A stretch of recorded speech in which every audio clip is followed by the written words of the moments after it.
ভাইয়া, আমি তোমার ঠোঁটে কিস করব। কথাটা শুনে আমি রীতিমতো চেয়ার থেকে থতমত খেয়ে পড়ে যাই। কথাটা আমার এখনো হজম হয়নি। এই মুহূর্তে রাত্রে বই পড়তে পড়তে কথাটা বলল। আমি নিজেকে সামলে উঠে চেয়ারে বসে রাত্রির দিকে ঘুরে অবাক দৃষ্টিতে তাকাই। কি বললি তুই? তুমি শুনতে পাওনি? না, আবার বল। আমি বললাম আমি তোমার ঠোঁটে কিস করব। এসব বাজে কথা কোথা থেকে শিখেছিস বলতো? কেন? স্কুলে আমার বান্ধবীরা বলে ঠোঁটে কিস করলে নাকি অন্যরকম অনুভূতি পাওয়া যায়, তাই তারা তাদের বয়ফ্রেন্ডকে কিস করেছে। আমার তো বয়ফ্রেন্ড নেই, তাই তোমার থেকে চাইলাম। কথাটা শুনে আমি মাথায় হাত দেই। কিছু খুঁজে না পেয়ে কথাটা ঘুরিয়ে অন্য কথাতে নিয়ে যেতে চেষ্টা করি। তোর না কাল পরীক্ষা, এসব বাদ দিয়ে পড়। আর একবার এসব বললে আমি ফুফুমণিকে সব বলে দেব। রাত্রি আর কোনো কথা না বলে চুপচাপ মন খারাপ করে পড়ায় মনোযোগ দেয়। আজ তার ইচ্ছে পূরণ হলো না। আমিও নিজের কাজে মন দেই। পরিচয়টা দিয়ে নিই। আমি সোহান, অনার্স প্রথম বর্ষে পড়ি। বাবা মায়ের একমাত্র আদরের ছেলে। আর যার সাথে কথা বলছিলাম সে রাত্রি, আমার ফুফাতো বোন। ক্লাস 10-এ পড়ে, কিন্তু বয়সে বড় হলেও বুদ্ধিতে একদম ছোটই আছে। যাকগে, গল্পে ফেরা যাক। রাতের খাবার খেয়ে শুয়ে ফোন টিপছিলাম। এমন সময় রাত্রি ঘরে আসলো। আমি ফোন ছেড়ে উঠে বসলাম। রাত্রি আমার পাশে বসে আমার দিকে ড্যাব ড্যাব করে তাকিয়ে আবার উঠে চলে গেল। আমি বোকার মতো চেয়ে থাকলাম শুধু। এটা কি হলো? নিজেই নিজেকে প্রশ্ন করলাম, কিন্তু কোনো উত্তর পেলাম না। আর মাথা না ঘামিয়ে চুপচাপ শুয়ে পড়লাম। সকালে ঘুম থেকে উঠে খেয়ে দেয়ে রাত্রিকে তার স্কুলে নামিয়ে দিয়ে আমি কলেজে চলে গেলাম। রাত্রি ক্লাসে ঢুকতেই নীলা ওর দিকে আসে। কে রে, একা এলি? না, ভাইয়া দিয়ে গিয়েছে। জানিস আজও আমার বয়ফ্রেন্ডকে কিস করেছি। কেমনে করলি? সবাই যেভাবে করে। আমি তো পারি না। একটা বয়ফ্রেন্ড জোগাড় কর, তাহলেই পারবি। ধুর, ওসব প্রেম ট্রেম আমি করতে পারবো না। তাহলে কি করবি? ভাইয়াকে কিস করব। সোহান ভাইয়াকে কিস করবি। হ্যাঁ। উনি যা রাগী মানুষ, সাবধানে থাকিস। প্রচুর ভয় করে আমার, কিন্তু আমি কিস করেই ছাড়বো, দেখিস। তোকে এসে বলবো। আচ্ছা, বলিস। অন্যদিকে ক্যাম্পাসে বসে রনির সাথে আড্ডা দিচ্ছি। এমন সময় রাহা এসে আমার পাশে বসে ন্যাকা কান্না জুড়ে দিল। আমি আর রনি অবাক হয়ে রাহাকে থামালাম। কি রে, কান্না করো কিল্লে? আমার ৩৭ নম্বর বয়ফ্রেন্ড আমারে ছাকা দিয়া চলে গেছে। রাহার কথা শুনে বেচারা রনি তো জ্ঞান হারিয়ে বসে আছে। মাঝখানে আমি এখন কাকে সামলাবো? কোনো মতে রাহাকে শান্ত করিয়ে একটু পানি এনে রনির মুখে মারতেই রনি লাফিয়ে উঠে একটু আশেপাশে তাকিয়ে রাহার পা ধরে সালাম করে নেয়। কুত্তা, আমার সালাম কেন করলি? আমারে মাফ কইরা দে মা, আমি তোরে চিনবার পারি নাই। কেন? তুই যত নাম্বার বয়ফ্রেন্ড বানাইছস আমি অত নাম্বার অঙ্কেও পাই নাই। তবে রে, দাঁড়া তুই। রনিরে তাড়া করলো রাহা। আমি চুপচাপ বসে হাসছি। এমন সময় রনি ঘুরে ফিরে আমার দিকে দৌড়ে আসে। আমার চোখের দিকে তাকিয়ে আছে। আমিও রাহার দিকে তাকিয়ে আছি। রাহাও অপলক দৃষ্টিতে আমার দিকে তাকিয়ে আছে। এমন সময় রনি সাইড থেকে একটু গলা ছেড়ে কাশি দিতেই দুজন ঠিক হয়ে উঠে বসি। রাহা তো রনিকে গালি দিতে দিতে চলে যায়। আমি ক্লাসের দিকে যেতে থাকি রনির সাথে। মাম্মা ভালোই তো, কে? সেই মানাবে। খবরদার, যা ভাবছিস তা মাথা থেকে ছেড়ে ফেলবে কিন্তু। হুম। কলেজ শেষ করে বাসায় এসে টিভি দেখছিলাম। এমন সময় দেখি আম্মুর সাথে রাত্রি এলো। আমি বসে বসে ইংলিশ গানগুলো দেখছিলাম। এমন সময় রাত্রি এসে আমার পাশে বসলো। আমি একটু নড়ে চড়ে বসলাম, কেননা ওর হাবভাব আমার ঠিক লাগছে না একদমই। আমি টিভি দেখে আর চোখে ওর দিকে তাকিয়ে দেখি ও আমার ঠোঁটের দিকে তাকিয়ে আছে। আমি আবার টিভিতে মনোযোগ দিলাম। হঠাৎ ইংরেজি গানে একটা কিসিং সিন আসতেই রাত্রি আরো মনোযোগ দিয়ে দেখতে থাকলো। আমি তাড়াহুড়ো করে উঠে টিভি বন্ধ করে রুমে গিয়ে ঘুমিয়ে পড়লাম। ঘুমিয়ে আছি এমন সময় মনে হলো কেউ আমার পেটে বসে আমার ঠোঁট দুটো নিজের দখলে নিয়ে নিয়েছে। আমার বুঝতে বাকি রইল না এটা কে। চোখ খুলতেই আম্মু চলে এলো। ভাগ্যিস আম্মু আসার একটু আগে রাত্রি আমায় ছেড়ে দেয়, নয়তো অবস্থা খারাপ হয়ে যেত। কি রে, তোর ঘুম হয়নি? কেন, কি হয়েছে? এক জায়গায় যেতে হবে তো। আমি যাব না। আমি, রাত্রি, তোর আব্বু সবাই যাচ্ছি। তুই বাসায় বসে কি করবি? যাবেটা কোথায়? তোর ফুপিমনির বাসায়, মানে রাত্রির আম্মুর ওখানে। আমি কথাটা শুনে একটু খুশি হলাম, কেননা আমি ভাবলাম হয়তো রাত্রিকে আম্মু রেখে আসতে যাচ্ছে। কেননা আজকে যা করেছে ভবিষ্যতে কি করবে ওপরওয়ালাই ভালো জানে। এর চেয়ে ভালো রেখে আসুক। তবে মন খারাপ হবে, কেননা পিচ্চিটা একদমই পিচ্চি, আমার অনেক খোঁজ নেয়। তাই খুশি হয়েও আবার কেমন যেন মন খারাপ করে ফেললাম। কি রে, এই হাসছিস, এই মন খারাপ করলি, কি ভাবছিস বল তো? আমরা কেন যাচ্ছি আম্মু ওখানে? তোর ফুপা দেশের বাইরে থেকে আজ আসছে তাই। রাত্রিও চলে যাবে? না, ও যাবে না। থ্যাংক ইউ আম্মু। আমি তো এটা শুনে খুশিতে লাফাইতে লাগলাম, কিন্তু বুঝতে পারিনি আম্মু কাছে আছে। যখন বুঝতে পারলাম আমি চুপ হয়ে গেলাম। নালা ভাইয়া চুপচাপ রেডি হয়ে নে। ঠিক আছে। আম্মু আর রাত্রি চলে গেল। আমি গিয়ে তৈরি হয়ে গেলাম, কিন্তু বুঝতে পারলাম না হঠাৎ কি এমন হলো রাত্রির প্রতি এত মায়া চলে এলো। এসব বাদ দিয়ে রাত্রির রুমে যেতেই রাত্রিকে দেখে চোখ বন্ধ করে ফেললাম, কেননা রাত্রি ব্লাউজ আর পেটিকোট নিয়ে শাড়ি নিয়ে বসে আছে। এ কি ভাইয়া, চোখ বন্ধ করে আছো কেন? ওর কথা শুনে পুরাই শকড। পিচ্চি বলে কি, এমনভাবে বলছে যেন এমনভাবে বসে আছে আর আমি দেখছি তাতে ওর কিছু হয়নি। তুই কি পাগল? কেন? একটা ছেলে তোকে এভাবে দেখলো আর তোর কিচ্ছু হলো না? বাইরের ছেলে দেখছে নাকি? তুমি তো আমার ভাইয়া, নইলে কি এমনভাবে থাকতাম নাকি? তাই বলে এমনভাবে থাকবি? মাথায় বুদ্ধি কবে হবে তোর? এত কথা না বলে বলো, শাড়ি পরাতে পারো নাকি? হ্যাঁ, পারি। কি হয়েছে? আমারে পরায় দাও। কি? ভাইয়া প্লিজ, আমি পারি না। আন্টিও কোথায় যেন গেছে, তাড়াতাড়ি দাও না। কি মুশকিল? একটু ভেবে তারপর চোখে গামছা বেঁধে রাত্রির নীল শাড়িটা পরাতে লাগলাম। যখন শাড়ি পরাতে রাত্রির কোমরে হাত লাগছিল, রাত্রি আমার ছোঁয়া পেয়ে কেঁপে কেঁপে উঠছিল। অনেক কষ্টে চোখে না দেখে শাড়ি পরিয়ে দিলাম। রাত্রি খুশি হয়ে আমার গালে একটা চুমু দিল, মিষ্টি ভাইয়া বলে। আমি বের হয়ে গেলাম। সবাই বের হব, এমন সময় রাত্রি আসলো। আমি তাকিয়ে একদম হা হয়ে আছি। একদম পিচ্চি পরীর মতো লাগছে। ডাগর ডাগর চোখ, এ গাঢ় কাজলে, হালকা ঠোঁটে হালকা লিপস্টিক, কানে ঝুমকো আর হাতে কাচের চুড়ি, নীল শাড়ি, সব মিলিয়ে সত্যি অপরূপা লাগছিল। নিজেকে ঠিক করে চললাম ফুফুমনির বাসায়। সেখান থেকে বেরিয়ে পরের দিন সেখান থেকেই কলেজে গেলাম, কেননা সবাই সেখানেই। ক্যাম্পাসে যেতেই দেখি রাখা বসে আছে একা। কিরে ছ্যাঁকাঘোর, একা বসে কি করিস? বিড়ি আছে? তোর কি মনে হয় আমি বিড়িখোর? তো তোর কি মনে হয় আমি ছ্যাঁকাখোর? শালি, কথা ধরিস কেন এত? তোর কি করবো? আচ্ছা বাদ দে, রনি কই? খেতে নাকি আজ আসতে পারবে না। কেন? আমি করলে কি ছিলাম নাকি? বললো শুধু আসতে পারবে না। ধুর, এখন ক্লাস করতেই ভালো লাগবে না। আমরা না তাহলে একটা কাজ করি। কি কাজ? চল, তুই আমি ঘুরতে যাই। কোথায়? চল তো আগে। আচ্ছা চল। দুজনে রিকশায় পাশাপাশি বসলাম। রাস্তা খারাপ হওয়ায় ঝাঁকিতে বারবার রাহা আমায় জড়িয়ে ধরছিল। আমার কেমন যেন লাগছিল ব্যাপারটা। তবে রাহা মুচকি হাসছিল, কিন্তু সেটা কেন মাথায় ঢুকছিল না। সারাদিন ঘোরাঘুরির পর বিকেলে নদীর পাড়ে দুজন বসে আছি। ও আমার হাত ধরে বসে আছে। আমি ছাড়াতে লাগলাম। ও আরো শক্ত করে ধরল। একটু ধরে থাকতে দে প্লিজ। আমি আর ছাড়ালাম না, কথা শুনে। জানিস আজ অনেক ভালো লাগছে। কেন? ভেবেছিলাম প্রিয় মানুষের সঙ্গে এখানে আসব, কিন্তু আশা পূরণ হলো না। তবে তোর সাথে এসেছি, ভালো লাগছে। হুম। আচ্ছা শোন, কাল দেখা হবে। আজ যাই, অনেক সময় হয়ে গিয়েছে। সেই সকালে বের হয়েছি। আচ্ছা ঠিক আছে, আমিও যাই। রাহা চলে গেল। আমিও ফুফুমনির বাসায় চলে এলাম। আম্মুর থেকে জানতে পারলাম আজও থাকা হবে, কাল যাবে।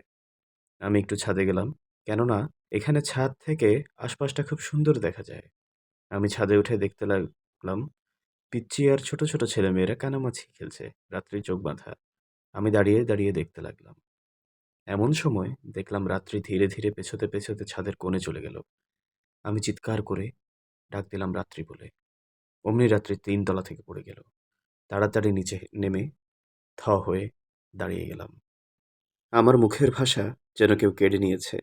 পিচ্চিটা শুয়ে আছে, মাথা থেকে রক্ত বের হচ্ছে। মাথাটা আগে পড়ায় ফেটে গিয়েছে। আমি একভাবে চেয়ে আছি, হাত পাও কাজ করছে না যে সামনের দিকে যাব। হাত পা যেন অবশ হয়ে আছে। অনেক কষ্টে ধীরে ধীরে পিচ্চিটার কাছে গিয়ে বসলাম। ইতিমধ্যে সবাই বের হয়ে চলে এসেছে, সবাই কান্নাকাটি শুরু করে দিয়েছে। অ্যাম্বুলেন্সে করে নিয়ে যাওয়া হচ্ছে।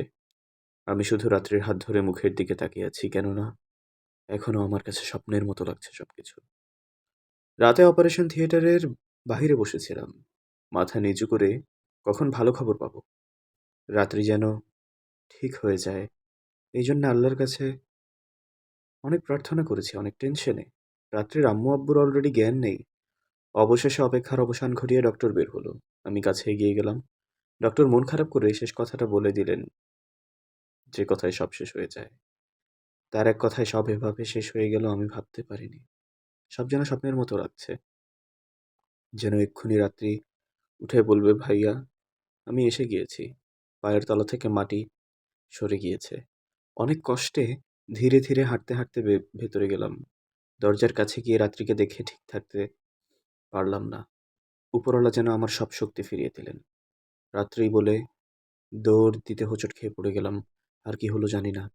এখন চোখ খুলে তাকাতেই অবাক, কেননা চোখ খুলে দেখি আমি খাট থেকে পড়ে গিয়েছি।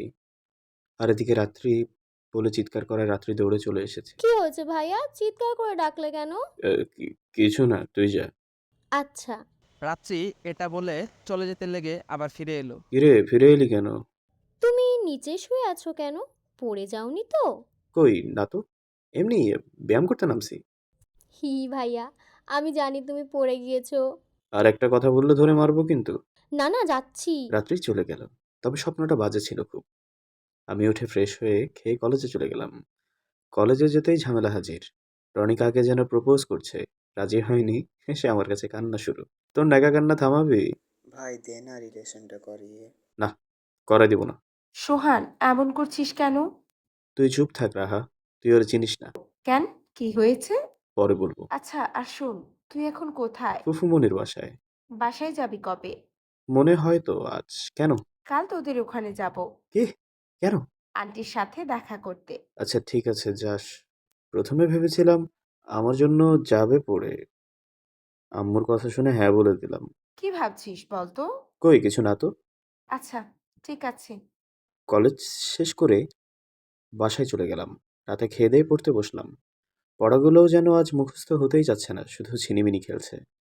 চুপচাপ তবুও বইয়ের দিকে তাকিয়ে রইলাম। হঠাৎ রাত্রি মুখটা ফুলিয়ে রুমে ঢুকে বসে পড়ল। আমি একবার তাকিয়ে আবার পড়ায় মনোযোগ দিলাম। অন্যদিকে রাত্রি চুপচাপ বসে আছে। কখন সোহান তাকায়। রাত্রি মনে মনে বলল, শয়তান ভাইয়া কি একবারও দেখছেন আমি মুখ ফুলিয়ে বসে আছি রাগ করে? রাত্রির অবস্থা দেখে আমার খুব হাসি পাচ্ছিল, কিন্তু মুখ চেপে রাখছিলাম। কিন্তু হাসি আটকাতে পারছিলাম না, কেননা আমি তাকাচ্ছি না, অন্য আরো বেশি করে সে মুখ ফুলিয়ে আছে। এই জন্যেই আমি না দেখার ভান করে চুপচাপ হাসি থামাতে লাগলাম, কিন্তু পারছিলাম না।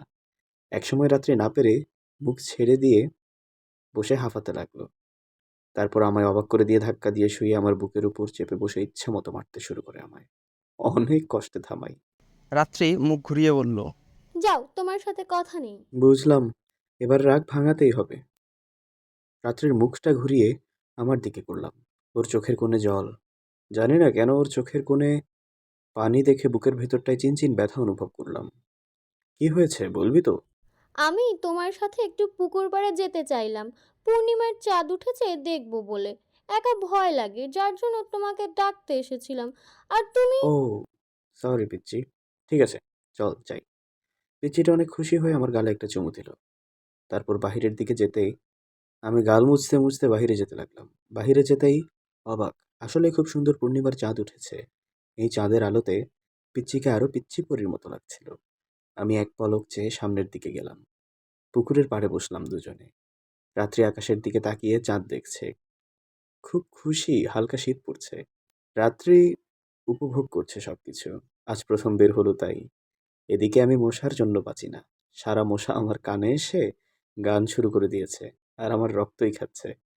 এর মধ্যে পুকুরে শাপলা ফুল দেখে বায়না ধরলো তার নাকি খোঁপায় দিতে হবে ফুলটা। আমি কয়েকবার ভেবে ফুল তুলে পিছনে তাকাতেই দেখি রাত্রি নাই। কিসের ফুল তুলা? উঠে খুঁজতে লাগলাম। না পেয়ে রুমে এসে দেখি সেখানেও নেই। ভয় আরো বেড়ে গেল। গেলটা কোথায় চোখের পলকে? পাগলের মতো খুঁজছি, আর বারবার রাত্রি রাত্রি বলে ডাকছি। একসময় এসে দেখি এক জায়গায় পড়ে আছে সোজা হয়ে। আমি মোবাইলের আলো জ্বালাতে পায়ের দিকে তাকাতে ভয় পেয়ে গেলাম, কেননা রাত্রির পায়ে সাপের কামড়ের দাগ। আমি কান্না শুরু করে দিয়েছি। রাত্রির পাশে বসে কি করব সেই দিশা খুঁজে পাচ্ছি না। আহা আহা, উহু। হঠাৎ রাত্রি উঠে এভাবে চিল্লায় ওঠে, আমি তো ভয় ভূত ভূত করে চিৎকার করে উঠেছি। এদিকে আমার এভাবে করতে দেখে রাত্রি তো হি হি হি হি করে হাসছে। আমার বুঝতে বাকি রইল না যে এটা রাত্রির শয়তানি। আমি আর ওখানে এক মুহূর্তেও থাকলাম না, রাগ করে চলে এলাম। আমার পিছু পিছু রাত্রিও এলো। আমি রুমে এসে একটা গ্লাসে রাখা পানি খেয়ে গ্লাসটা নিয়ে জানালার কাছে দাঁড়ালাম। আমার পেছনে এসে রাত্রি দাঁড়ালো। ভাইয়া আমি বুঝতে পারিনি তুমি এত রেগে যাবে। তোর বুঝতে পারার কিছু কই? কথাটা বলে হাতের চাপ দিয়ে রাগের চোটে গ্লাসটা ভেঙে ফেললাম। হাত দিয়ে রীতিমতো রক্ত বেয়ে পড়ছে।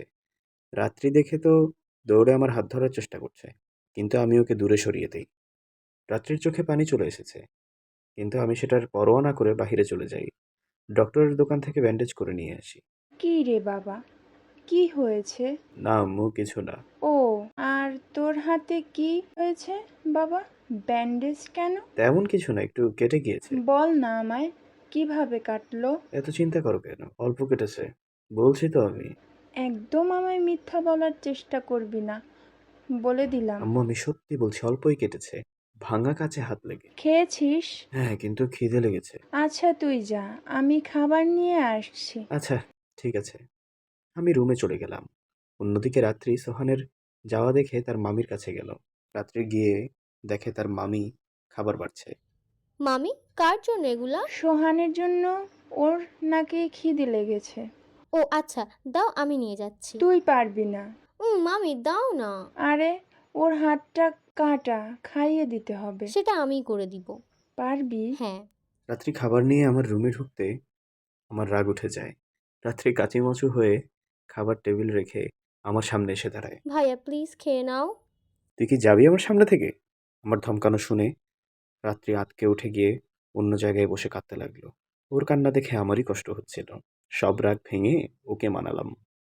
রাতে খেয়ে শুয়ে পড়লাম। পরের দিন সকালে ঘুম থেকে উঠে ফ্রেশ হয়ে দেখি রাত্রিকে স্কুলে নামিয়ে আমি কলেজে চলে গেলাম। কলেজে যেতেই দেখি রনি বাস হাতে নিয়ে দাঁড়িয়ে আছে। কিরে, বাস হাতে দাঁড়িয়েছিস কেন? তোকে দেবো এখন। কেন? শালা হারামি, তোর কি কথা ছিল? কাল রাতে পার্টি ছিল, তুই যাসনি? একটু মাথা খাটিয়ে ভেবে দেখলাম, আসলেও তাই। বুদ্ধি বের করলাম, কিছু একটা না করলে মার খেতে হবে। হাত কেটে গেছে, এই জন্য যেতে পারিনি। কি কস, কেমনে? কাজ করতে লেগে। সাবধানে করতে পারিস না? না। আচ্ছা চল। হুম। ক্যাম্পাসে গাছের নিচে যেতেই দেখি রাহা এলো। রাহা এসে আমার হাতের দিকে তাকিয়ে অস্থির হয়ে আমার হাত ধরে বসে পড়লো। কি হয়েছে? কেমনে হয়েছে? কখন হয়েছে? একসাথে অনেকগুলো প্রশ্ন ছুড়ে দিল। আমি অবাক হয়ে যাই, এমনকি রনিও অবাক। রাহার চোখের দিকে তাকিয়ে দেখলাম চোখের কোণে পানি। এই বুঝি কেঁদে দিবে। কেননা কোনো মতে এটা বলে বেঁচে গেলাম। আসলটা বললে তো আরো কত প্রশ্নের না জানি শিকার হতে হতো। সেদিনের মতো কলেজ শেষ করে বাসায় চলে এলাম। রাতে বসে বসে চাঁদ দেখছি দোলনায় বসে। এমন সময় পিচ্চিটা এসে দোলনায় আমার কোলে মাথা রেখে শুয়ে পড়লো। এটা কি হলো? ভাইয়া প্লিজ, আমার ঘুম পাচ্ছে না, একটু ঘুম পাড়িয়ে দাও। আম্মু কই? মামি ঘুমায়। কি আর করার, চুপচাপ রাত্রির মাথায় হাত বুলিয়ে দিতে লাগলাম। পিচ্চিটা কখন ঘুমিয়ে গেছে বুঝতেই পারিনি। যখন বুঝতে পারলাম তখন তাকিয়ে আমার চোখের সামনে মনে হলো ঘুমন্ত পরি শুয়ে আছে। কেননা ঘুমন্ত অবস্থায় পিচ্চিটার মুখে চাঁদের আলো এসে পড়েছে। অপরূপা লাগছে এটা দেখে। এই অবস্থা দেখে আমি ঘোরের মধ্যে চলে গেলাম। নিজের অজান্তেই ওর মুখের কাছে আমার মুখ নিয়ে গেলাম, কিন্তু পরক্ষণে নিজেকে সামনে নিয়ে মুখ উঠিয়ে নিলাম। ছি, এ এ আমি কি করছিলাম? একটা মেয়ের সুযোগ নিচ্ছিলাম। এটা বলেই নিজেকে নিজে দোষী ভাবতে লাগলাম। এমন সময় আমাকে অবাক করে দিয়ে রাত্রি নিজেই আমার মাথা টেনে তার ঠোঁটের সঙ্গে মিশিয়ে নিল। আমার চোখ ছানা বড়া হয়ে গেল। আমি দ্রুত মুখ উঠিয়ে নিলাম। ভাইয়া আমি তোমার কিস করবই, আমার বান্ধবীরাও করেছে, আমিও করব। বুঝতে বাকি রইল না, স্বপ্ন দেখছে। উঠে কোলে নিয়ে গিয়ে ওর রুমেও শুয়ে দিলাম। নিজের রুমে এসে ঘুমিয়ে পড়লাম। এতটাই ঘুম হলো আজ যে সকালে উঠতে উঠতে দেরি হয়ে গেল। উঠে দেখি একটা মেয়ে আমার সামনে বসে আছে। ভাবলাম হয়তো রাত্রিই বসে আছে। ভালো মতো চোখ টলে দেখি রাহা বসে আছে। এ কি, তুই এখানে? কখন এসেছি? কলেজ নেই? ছিল তো, তবে তোমার বাসায় আসতে চেয়েছিলাম, এলাম। চিনলা কিভাবে? চিনেছি একভাবে। আচ্ছা, আমি ফ্রেশ হই নাই। ওকে। আমি ফ্রেশ হতে গেলাম। অন্যদিকে রাহা দাঁড়িয়ে ভাবছে, এটাই সুযোগ, সোয়ানকে একটু কাছে টেনে নিতে হবে। আজকে একা পেয়েছি, কিছু তো করতেই হবে। কি পেয়েছো? আমি ওয়াশরুম থেকে বের হতে হতে কথাটা বললাম। রাহা আমতা আমতা করে কথা ঘুরিয়ে নিল। এমন সময় হঠাৎ চিৎকার দিয়ে রাহা এসে আমায় জড়িয়ে ধরলো। আমি তাল সামলাতে না পেরে পাশেই বিছানায় শুয়ে পড়লাম। কি হয়েছে?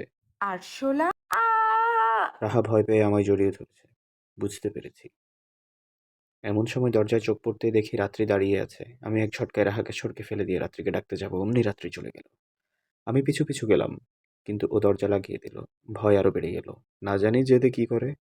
হঠাৎ একটা শব্দ এলো। আমার ভয় আরো বেড়ে গেল। না জানি নিজের ক্ষতি না করে দেয় পিচ্চিটা।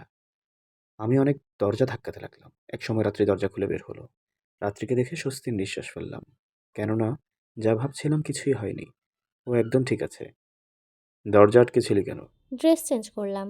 এছাড়া কিছু না তো? না, শব্দ হলো কিসের? এমনি একটা জিনিস পড়ে গিয়েছিল। ও আচ্ছা, আচ্ছা ভাইয়া, ওই আপুটা কে?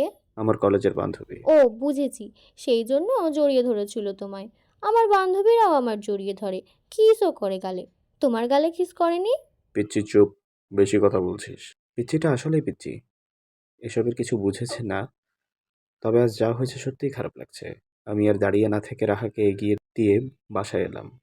রাতের বেলা রাত্রি খাটের উপর বসে খাতায় ছবি আঁকছে আর ভাবছে, আচ্ছা ভাইয়াকে ওই আপু জড়িয়ে ধরলো, কিন্তু ভাইয়া ধরলো না কেন? আমাদের ক্লাসে কোনো মেয়ে কোনো ছেলেকে জড়িয়ে ধরলে ছেলেটাও কিন্তু ধরে, কিন্তু ভাইয়া তো ধরলো না। না, ভাইয়া ভুল করেছে। এটা ভাইয়ার করা উচিত হয়নি। ভাইয়ার জড়িয়ে ধরা উচিত ছিল। মামিকে জানিয়ে দেই। রাত্রি উঠে সোহানের আম্মুর কাছে যায়। মামি, হুম, বল মা, কি বলবি? মামি, তোমার ছেলে ঠিক করে নাই। কেন? তোমার ছেলে কাজটা কিন্তু ঠিক করেনি। কি করেছে? একটা মেয়ে আসছিল না? হ্যাঁ, তা তো। কি হয়েছে? ওই যে মেয়ে এসেছিল না, ওই মেয়ে তোমার ছেলেকে জড়িয়ে ধরেছিল আজ। অথচ তোমার ছেলে তাকে না জড়িয়ে ধরেই চুপ করেছিল। কি? এই কথা, তুই দাঁড়া, এখনই আমি আসছি। আচ্ছা।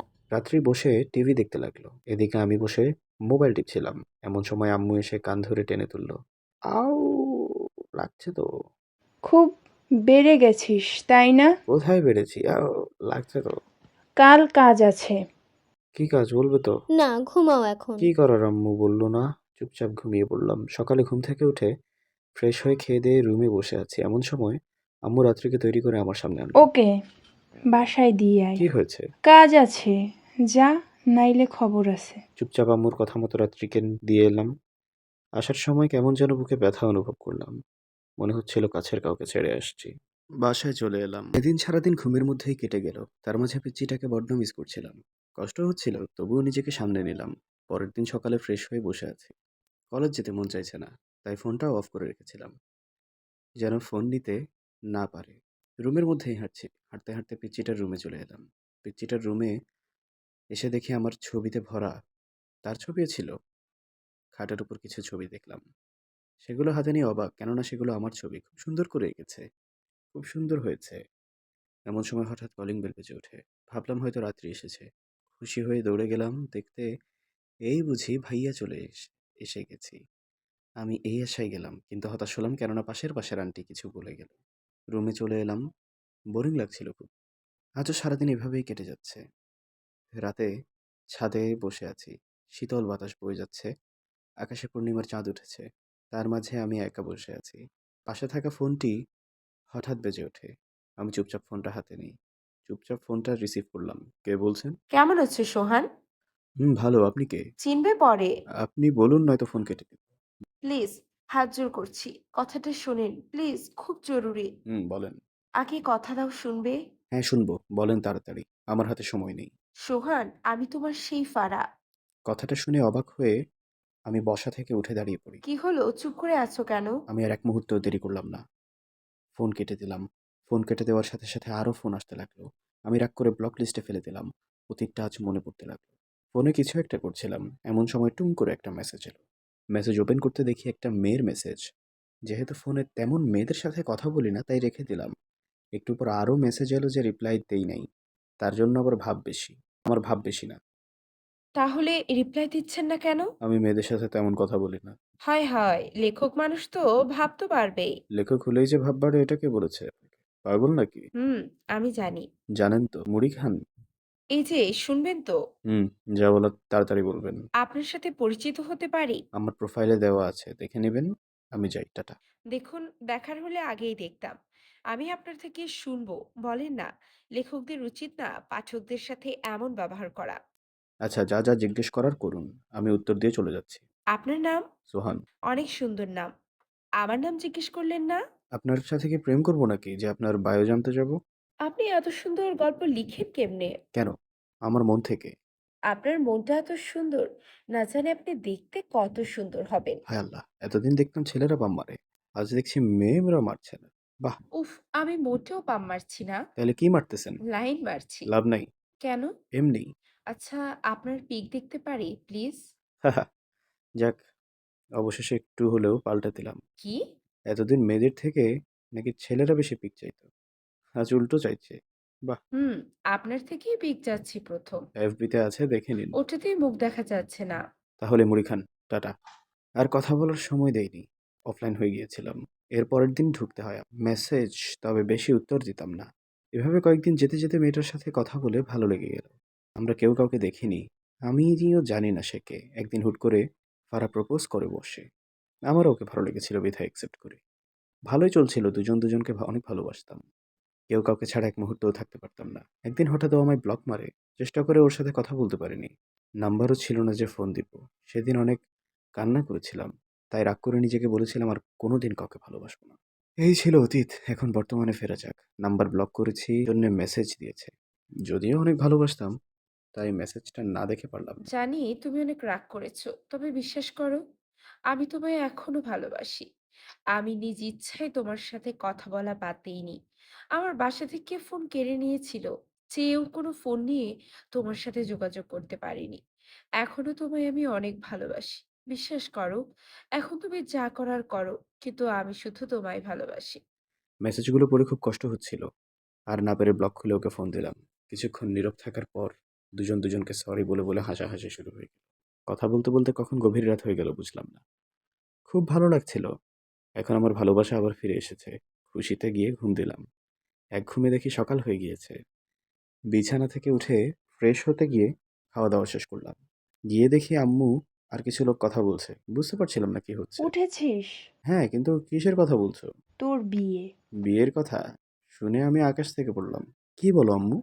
হ্যাঁ, ঠিকই শুনেছিস। আম্মু আমি বিয়ে করতে পারবো না। তুই করবি, অবশ্যই করবি। আম্মু যা এখন, আজ রাতে তোর বিয়ে। এভাবে সব ডিসিশন তুমি নিতে পারো না। কেন? আমারও অধিকার আছে। তুই বকবক বাদ দিয়ে যাবি নাকি ঝাঁটার বাড়ি খাবি, কোনটা? যাচ্ছি, আমি কিছু বলতে হবে না। চুপচাপ ঘরে গিয়ে ফোনটা অফ করলাম। জানি ফারা ফোন দিবে। কিন্তু ওকে এখন আমি কি বলবো? ও এমনি পাগলি, না জানি কি করে বসে। আমারও খুব ইচ্ছে হচ্ছে কান্না করি।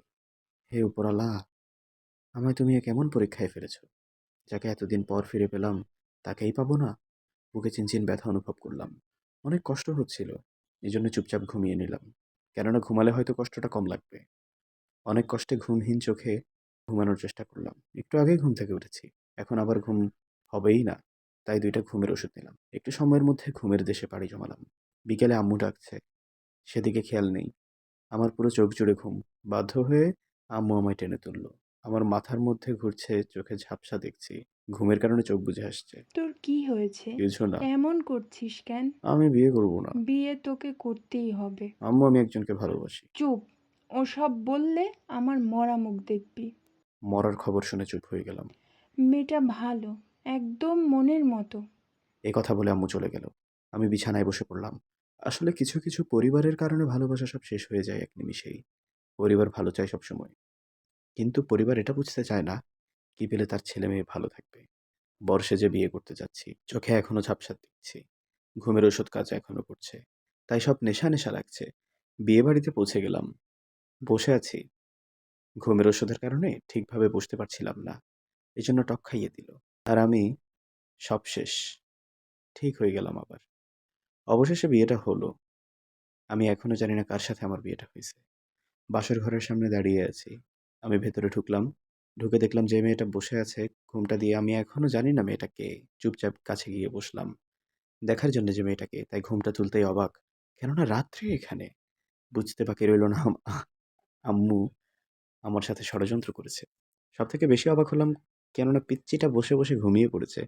আমি হাসবো নাকি কান্না করব? আপনারাই বলেন।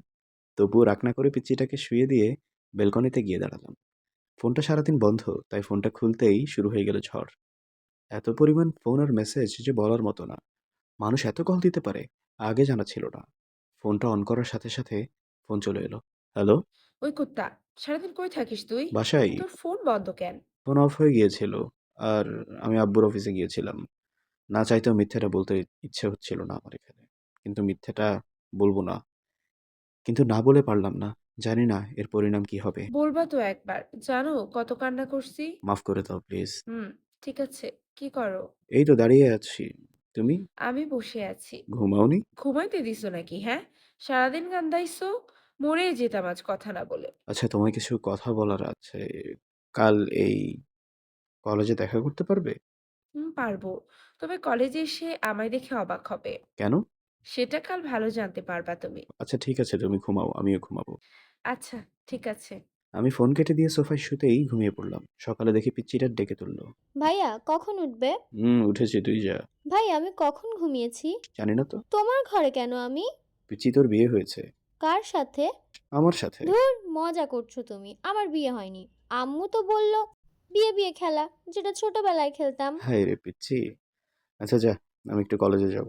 আচ্ছা ভাইয়া, আমার স্কুল? যেতে হবে না। আচ্ছা। পিচ্চিটা চলে গেল, আমি কলেজে চলে গেলাম। কলেজে যেতে ফোন দিয়ে শুনলাম সে ক্যাম্পাসে আছে। আমিও ক্যাম্পাসে যেতে ফারাহকে দেখে 4000 ভোল্টেজে শক খেলাম। কেননা মেয়েটা আর কেউ না, রাহা, যে কিনা আমার সাথে এতদিন ছিল, যাকে চিনতেই পারিনি। রাহা তুমি? হ্যাঁ, আমি তোমার ফারা, আমি তোমার রাহা। আমি শুনে হা হয়ে দাঁড়িয়ে রইলাম। এখন বুঝতে পারলাম কেন রাহা আমার সাথে ওরকম করতো। আমি দাঁড়িয়ে এগুলো ভাবছি, এমন সময় ফারা বা রাহা যেটাই হোক দৌড়ে এসে আমায় শক্ত করে জড়িয়ে ধরলো। কিন্তু আমি পারলাম না তা করতে, কেননা এখন আমি অন্য কারো। কি হলো? আমায় কাছে টানছো না কেন? আমি ফারাকে ছাড়িয়ে দিলাম। ফারা অবাক হয়ে দাঁড়িয়ে রইল। ওর চোখের কোণে চিকচিক করছে। এই বুঝি সেখানে বৃষ্টি নামবে। আমার কি কোনো ভুল হয়েছে সোহান? যদি হয়, প্লিজ আমাকে ক্ষমা করে দাও। তাও আমার সাথে এমন ব্যবহার করো না, প্লিজ। তোমায় কিছু কথা বলবো, সেগুলো শুনতে হবে। হ্যাঁ, বলো। আমার বিয়ে হয়ে গেছে কাল। কথাটা শুনে ফারার পায়ের তলা থেকে মাটি সরে গেল। কাঁদতে কাঁদতে চলে গেল, বাধা দিতে পারলাম না। চুপচাপ বাসায় চলে এলাম। বাসায় আসতেই আম্মু সামনে দাঁড়ালো। কোথায় ছিলি? কলেজে। আজ ও বাড়িকে লোক এসেছে নিতে, তাও তোর কলেজ যেতে হবে? আম্মু, খুব ইম্পর্ট্যান্ট কাজ ছিল তো। যা রুমে যা, বিকেলে যেতে হবে। আম্মুর কথা শুনে মাথা নিচু করে ফেললাম। রুমে গিয়ে দেখি রাত্রি মাথা নিচু করে বসে আছে। আমারও মন খারাপ, তাই সোফায় গিয়ে গায়ে এলিয়ে দিলাম। রাত্রি আমার সামনে এসে দাঁড়ালো। কি হয়েছে? ভাইয়া আমি আমার রুমে যাব, কিন্তু মামি যেতে দিচ্ছে না। তুই তা করতে পারবি না। কেন ভাইয়া? বেশি কথা বলবি না, যা এখান থেকে। কথাটা ধমকের সুরে বলাতে পিচ্চিটা মন খারাপ করে চলে গেল। আমার কি হয়েছে জানি না, খারাপ ব্যবহার করছে শুধু। বিকেলে আমার আর রাত্রিকে নিয়ে যাওয়া হলো। রাত্রি অনেক খুশি, কিন্তু আমি শুধু ফারার কথা ভাবছি। সে কখন থেকে ফোন দিচ্ছি, ফোন অফ বলছে। না জানি কি না কি করে মেয়েটা। রাতে খেয়ে দিয়ে শুয়ে পড়লাম সোফায়। রাত্রি এলো রুমে। আমার ভয়েতে ডাকছে না, আয়নার সামনে বসে বসে পুতুলের সাথে জোরে জোরে কথা বলছে। জানিস পুতুল, আমার ভাইয়া না খুব পচা। আগে আমায় অনেক ভালোবাসতো, এখন বাসে না। আগে রাতে ঘুরতে নিয়ে যেত, এখন যায় না। বিয়ে বিয়ে খেলার পর আর যায় না। কোথায় আমাকে নিয়ে ঘুরতে যাবে এখন? খুব পচা আমার ভাইয়া। কথাগুলো আমি শুনছিলাম শুধু, কিন্তু কিছু বলছিলাম না। কিন্তু বেশিক্ষণ আর চুপ থাকতে পারলাম না। উঠে রাত্রির সামনে গিয়ে দাঁড়ালাম। তৈরি হ। কেন? আমি নাকি তোকে নিয়ে কোথাও যাই না? চল, এখন যাব।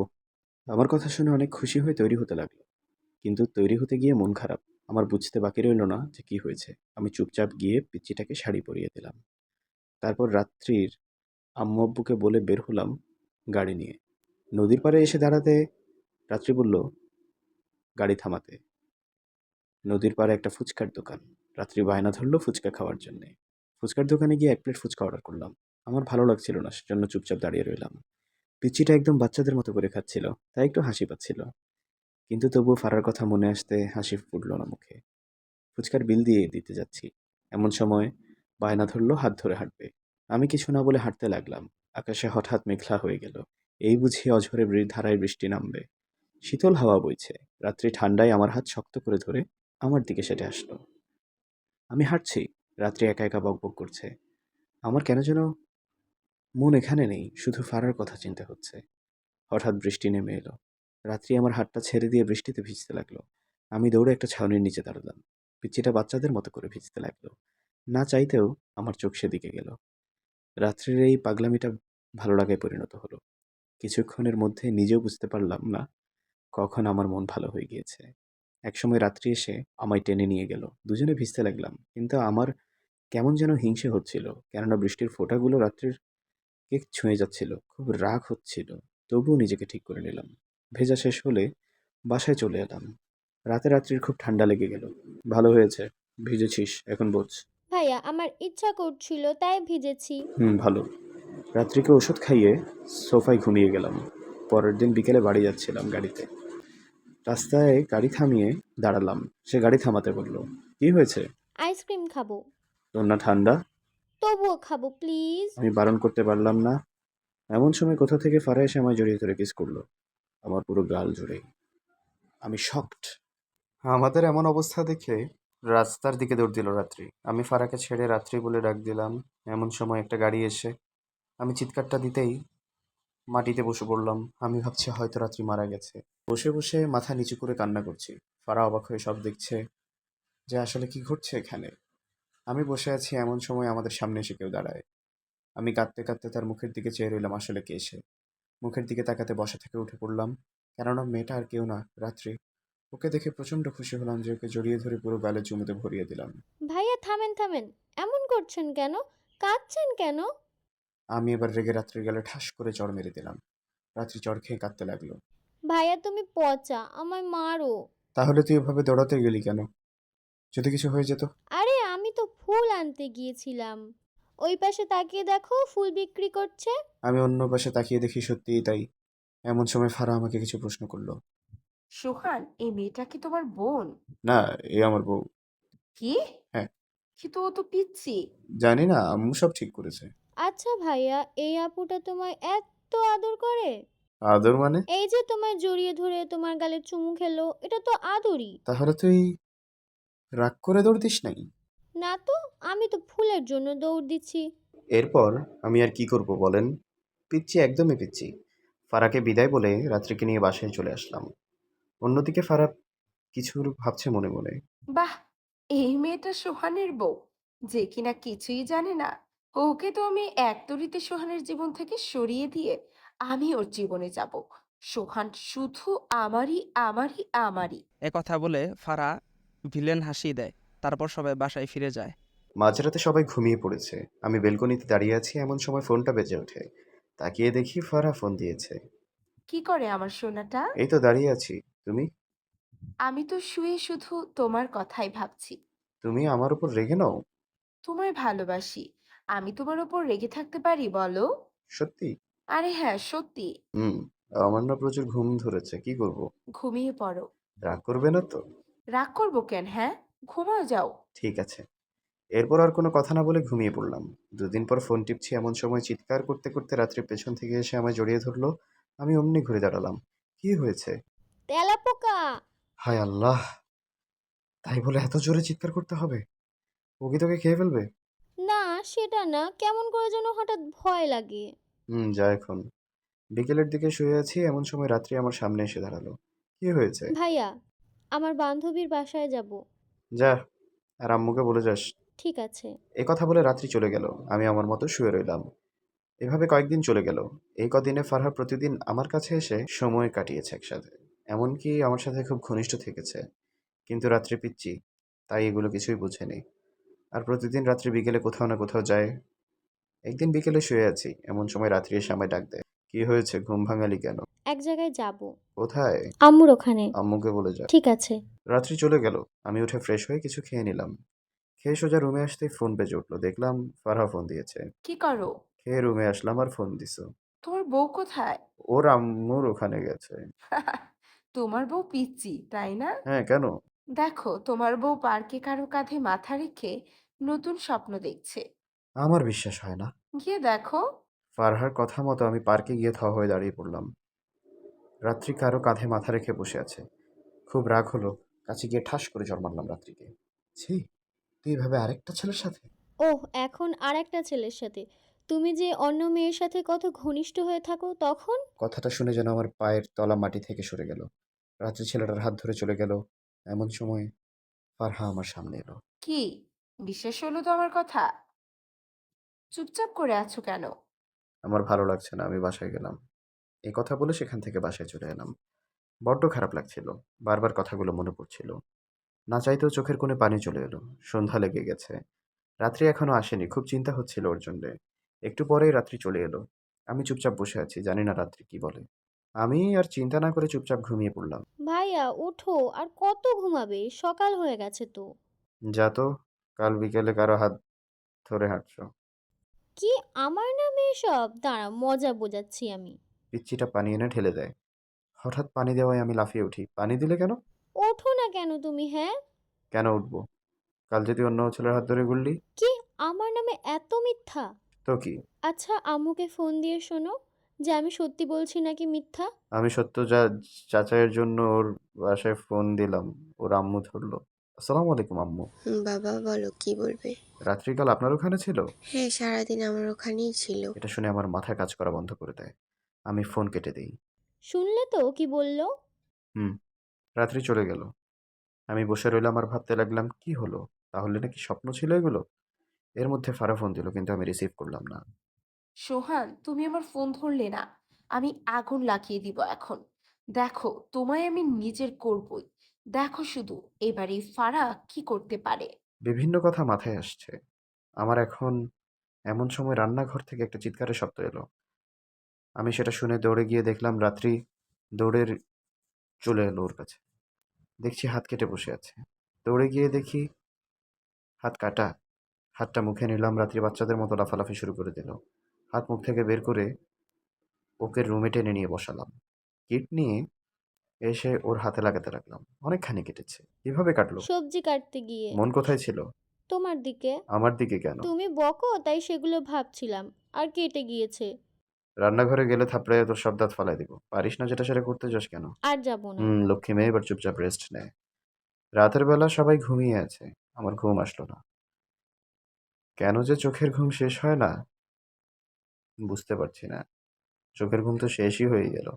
শুধু রাত্রির আর ওই ছেলের হাত ধরে হাঁটার কথাটাই খুব মনে পড়ছে। হঠাৎ ফোনটা বেজে উঠলো। তাকিয়ে দেখি ফারা ফোন দিয়েছে। ফোনটা হাতে নিয়ে বেলকনিতে গিয়ে দাঁড়ালাম। বাহিরে শীতল বাতাস বইছে। ভালো লাগছে। কি করো সোনা? এই তো বেলকনিতে দাঁড়িয়ে আছি। একা? তুমি কি করো? আমি শুয়ে আছি। আমি আসবো? কেন? তোমার সাথে সময় কাটাতাম তাই। ভালো। একটা চুমু দাও না। না, না দিলে আমার ক্ষতি করে ফেলবো। দিচ্ছি। এই বলে ফারাককে কিস করলাম। এমন সময় পেছনে তাকিয়ে দেখি রাত্রি দাঁড়িয়ে। হুড়মুড় করে ফোন কেটে দিলাম। এ এ এ এ কি তুই?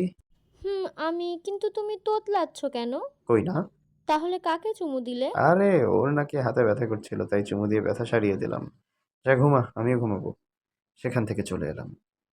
এদিকে রাত্রি দাঁড়িয়ে ভাবছে চুমু খেলে ব্যথা সেরে যায় ভালোই। সকালে ঘুম থেকে উঠে দেখি পিচ্চিটা নেই। ফোনটা হাতে নিয়ে দেখি ফারা আর কোনো ফোন দেয়নি। ফোনের লক খুলতেই আমার চোখ ছানা বড়া হয়ে গেল। লাফিয়ে উঠে দেখলাম নিজের চোখকেও বিশ্বাস করবে না এমনটা কেউ। কেননা পিচ্চি কাউকে জড়িয়ে ধরে আছে। এটা দেখে রাগে ফোনটা ভেঙে ফেলে দিলাম। ছাদে চলে গেলাম। সিগারেট ধরিয়ে খেতে লাগলাম। কেমন যেন রাগটা অন্যরকম লাগছিল। সিগারেট খেয়ে নিচে চলে এলাম। রুমে গিয়ে দেখি পিচ্চিটা আয়নার সামনে দাঁড়িয়ে কানের ঝুমকো খুলছে। হাতের চুড়ি খুলে শাড়ির আঁচলটা ফেলতেই পিচ্চির পেট উন্মুক্ত হয়ে গেল। রাগটা নেশায় পরিণত হয়ে গেল। ধীরে ধীরে ওর পেছনে গিয়ে দাঁড়ালাম। হাতটা ধীরে ধীরে ওর পেটে রাখলাম এবং ওকে জড়িয়ে ধরে ওর চুলে নাক ডুবিয়ে দিলাম। পেটে হাত রাখতে রাত্রি চমকে উঠল। এই কি ভাইয়া, কি করছো তুমি? কিছু না, চুপ থাক। কেন চুপ থাকবো? বেশি বকবক করতে বারণ করেছি। চুপ থাক। হুম। রাত্রি চুপ হয়ে গেল। আমি ওকে বিছানায় নিয়ে আমার দিকে ঘুরিয়ে দিলাম। ওকে কোলে তুলে নিয়ে বিছানায় শুয়ে দিলাম। ও কিছুই বুঝতে পারছে না। আমি ওর উপর ভার না দিয়ে শুয়ে পড়লাম। ও ঠোঁটের দিকে তাকিয়ে আছি। কেননা আমার নেশায় নেশা লাগছে। ধীরে ধীরে ও ঠোঁটের দিকে নিচে নামতে লাগলাম। আমার ঠোঁট ওর নরম গোলাপি পাপড়ির মতো ঠোঁট কাঁপছে। ধীরে ধীরে ও ঠোঁটের সাথে ঠোঁট মিশিয়ে দিয়েছি নিজেও কবে জানি না। ওর ঠোঁটের সাথে ঠোঁট মেশাতেই ও আমায় শক্ত করে জড়িয়ে ধরেছে। হঠাৎ মনে পড়লো ওর সাথে অন্য ছেলের ছবি দেখেছি। রাগের ঠোঁটে কামড় দিয়ে উঠলাম। রাত্রি উঠে দাঁড়ালো। কি হলো ভাইয়া, তুমি রাগ করলে কেন? আমি তখন পকেট থেকে ফোন বের করে ওকে দেখিয়ে বললাম। ও দেখে কয়েক পা পিছিয়ে গেল। চোখ দিয়ে পানি পড়ছে। আমি আর কিছু না বলে চলে গেলাম বাইরে। ওকে জিজ্ঞাসা করলাম না ও কোথায় গিয়েছিল। রাতে বাসায় ফিরলাম। বাসায় আসতেই আম্মু ইচ্ছা মতো বকুনি দিল। আমি সেটা এক কান দিয়ে শুনে অন্য কান দিয়ে বের করে দিলাম। বকবক শেষ হলে রুমে গেলাম। রুমে গিয়ে দেখি রাত্রি এখনো কাঁদছে, কাঁদতে কাঁদতে চোখ ফুলিয়ে ফেলেছে, নাকের ডগা লাল হয়ে গেছে। ওকে এই অবস্থায় দেখে সব রাগ ভুলে গেলাম। ওই শোন, রাত্রি কিছু বলল না। কথা বলবি না? না তুমি পচা, কথা বলবো না তোমার সাথে। পিচ্ছি আমার, রাগ করে না, কান ধরছি। হুম। খেয়েছিস? না। আচ্ছা, আমি খাবার আনছি, ওয়েট, খেয়ে নিবি। না খাবো না। বেশি বললে থাপড়ায় সব দাঁত ফালাই দিব। আর কিছু বললো না ওকে। খাবার এনে ওকে খাইয়ে দিলাম, নিজেও খেয়ে নিলাম। খাওয়া শেষ হলে ওকে কোলে করে নিয়ে ছাদে চলে গেলাম। সব যেন ভুলে গিয়েছি, ও চুপটি করে রয়েছে। ছাদে দোলনায় গিয়ে আমি আগের মতো ওকে বসিয়ে দিলাম। ও আমার বুকে মাথা রেখে শুয়ে শুয়ে পড়ল। আমি ওর দিকে তাকিয়ে আছি, অপরূপ দেখতে লাগছে, যা বলে বোঝাতে পারবো না। ওর মাঝে নিজেকে হারিয়ে ফেলছিলাম। এসব ভাবতে ভাবতে একসময় দেখি পিচ্চিটা ঘুমিয়ে গেছে। ওকে আমি কোলে তুলে নিয়ে বিছানায় শুয়ে দিয়ে সোফায় শুয়ে পড়লাম। পরের দিন সকালে ফোনের শব্দে ঘুমটা ভেঙে গেল, দেখি ফারা ফোন দিয়েছে। কি খবর? ভুলে গেলে তাই না? ভুলবো কেন? তাই তো দেখছি, ভুলেছো। আমার কোনো খোঁজ খবর নেই, মরে গেছি কিনা, বেঁচে আছি। আসলে বিজি তো। বউকে নিয়ে তাই না? সোহান, আমি জানি। হ্যাঁ, তুমি নিজের কাছে প্রশ্ন করে দেখো, কাকে নিয়ে বিজি, তাই উত্তর পাবে। এটা বলে ও ফোন কেটে দিল। আমি ওর কথাগুলো ভাবতে লাগলাম নিজের মধ্যে। আসলেও আমি পিচ্চিকে ভালোবেসে ফেলেছি? না, না, এটা সম্ভব না। আমি শুধু ফারাহকে ভালোবাসি। বিকেলে শুয়ে ফোন টিপছি, এমন সময় রাত্রি গাল ফুলিয়ে আমার সামনে এসে বসলো। ওর এমন অবস্থা দেখে আমি উঠে বসলাম। কি হয়েছে? তুমি পচা, বিকালে আমায় ঘুরতে নিয়ে যাও না। ঠিক আছে, তৈরি হয়ে নে, যাচ্ছি। কেন জানি না ইচ্ছাটা ফেলতে পারলাম না ওর। আমি একটা নীল পাঞ্জাবি পরলাম, কালো প্যান্ট, হাতে একটা ঘড়ি। ওর রুমে গিয়েও ওকে নীল শাড়ি পরিয়ে দিব আমি। বাইরে চলে এলাম। একটু পর পিচ্চিটা বের হলো, একদম নীল পরি। পরিয়ে যেন ওর কাছে এসে হার মানবেই। আমি কিছু বলতে পারছি না, শুধু হা করে তাকিয়ে আছি। কত মশামাছি ঢুকে গেছে।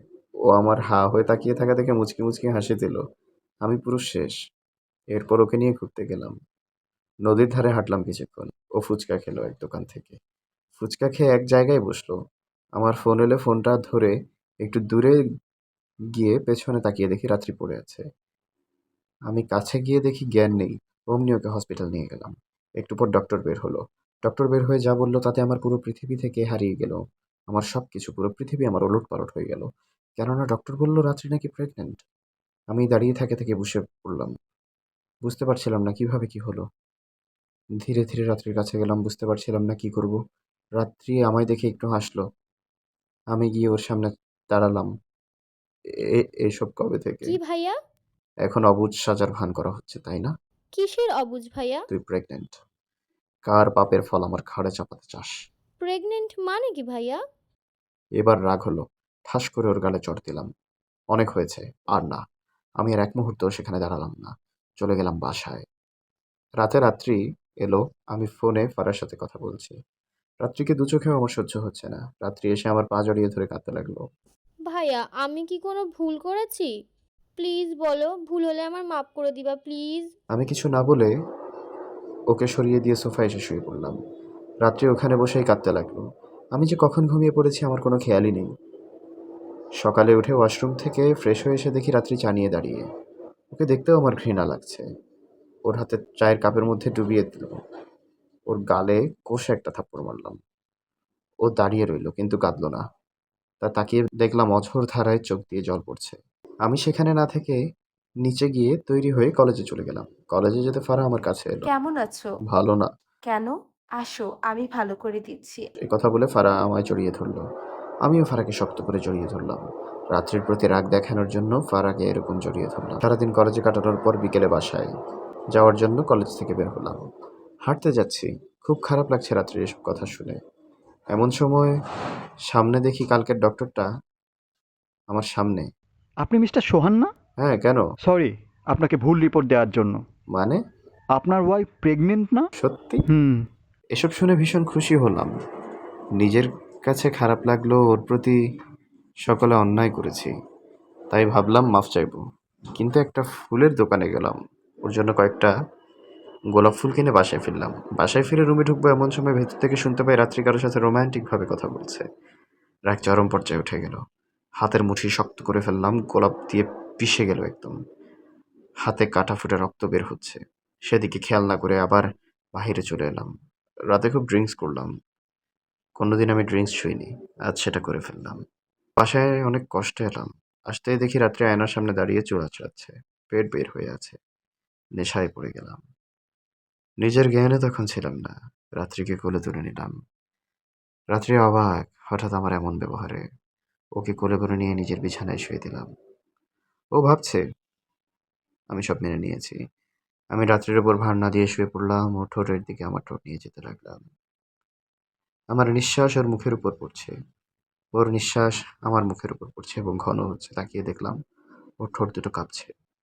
ধীরে ধীরে ওর ঠোঁটের সাথে আমার ঠোঁট মিশিয়ে দিতে ও আমায় শক্ত করে জড়িয়ে ধরল। কিছুক্ষণ থাকার পর ওর পেটের কাছে গেলাম। পেটে আমার মুখ ছোঁয়াতেও কেঁপে উঠল। ওর পেট ধরে ডিপ কিস করলাম। তারপর হারিয়ে গেলাম দুজন ভালোবাসার সমুদ্রের মাঝে। ভোরের আলো মুখে এসে পড়তে পিটপিট করে চোখ খুললাম। চোখ খুলে দেখি আমি খাটে। অবাক হলাম আমি খাটে কিভাবে। এরপর আরো অবাক হলাম যখন নিজেকে খালি গায়ে দেখি। তখন মনে করার চেষ্টা করলাম রাতে কি হয়েছিল। কিছুই মনে করতে পারছিলাম না কি হয়েছিল রাতে। তাকিয়ে দেখি ওয়াশরুম থেকে পিচ্ছি চুল মুছতে মুছতে বের হচ্ছে। বুঝতে বাকি রইল না নেশার চোটে কি করে ফেলেছি। রাত্রি আমায় দেখে মুচকি হাসি দিল। আমি আর দেরি না করে উঠে ড্রেস পরে বাহিরে চলে গেলাম। বাহির থেকে এসে দেখি রাত্রি আয়নার সামনে দাঁড়িয়ে চুল আঁচড়াচ্ছে। আমাকে এমন দেখে আমার দিকে রাত্রি দাঁড়িয়ে পড়ল। ওর চোখের দিকে তাকাতেই ওর অন্য ছেলের সাথে কথা বলার কথা মাথায় উঠে গেল আমার। এই নে কি? পিল এটা খেয়ে নিস। আমার কথা শুনে রাত্রি দুপা পিছিয়ে গেল অবাক হয়ে। এরপর আমি চলে গেলাম। রাত্রি ওয়াশরুমে ঢুকে শাওয়ার ছেড়ে চিৎকার করে কাঁদতে লাগলো। আজ সে বড্ড একা। তার ইচ্ছে হচ্ছিল যেন সে মরে যাবে। রাত্রি ভেবেই নিল সে সুইসাইড করবে। অন্যদিকে কেউ একজন এসব দেখে ভিলেনি হাসি দিচ্ছে। কি ভেবেছিস তোরা আমার থেকে সবকিছু কেড়ে নিয়েছিস? সোহানকে তোর থেকেও আমি কেড়ে নিব। আর একটু ভাবিস না জেলের ভেতর থেকে তোর এই অবস্থা করেছি। বের হলে কি করব ভাব। বস, আপনার কথা মতো তো সব করেছি। ভালো করেছো। আর কয়েকটা দিন তাই আমি ছাড়া পেয়ে গেলে ওর লাইফটা ছারখার করে দিব। আর হ্যাঁ, কখনো যেন তোমার পরিচয় কেউ জানতে না পারে। ওকে বস, কেউ জানতে পারবে না। ঠিক আছে, যাও। হুম।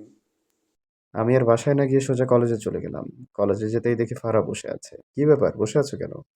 এমনি বসে তোমার অপেক্ষা করি। কেন, আমার অপেক্ষা করার কি আছে? তোমার সাথে ঘুরবো তাই। কোথায়? যাবো এক জায়গায়, চলো। বলবা তো কোথায়? তুমি যাবে কিনা? ওকে চলো। ফারা আমাকে নিয়ে গেল একটা জায়গাতে চোখ বেঁধে। আমি কিছু দেখতে পারছিলাম না। একটু পর আমার চোখ খুলে দিতে আমি অবাক, কেননা সে আমাকে একটা গ্রামে নিয়ে এসেছে। আমি অবাক কেননা গ্রামটার সাথে আমার অনেক স্মৃতি জড়িয়ে আছে। জায়গাটা অনেক সুন্দর না? আমার মুখে কোনো কথা নেই।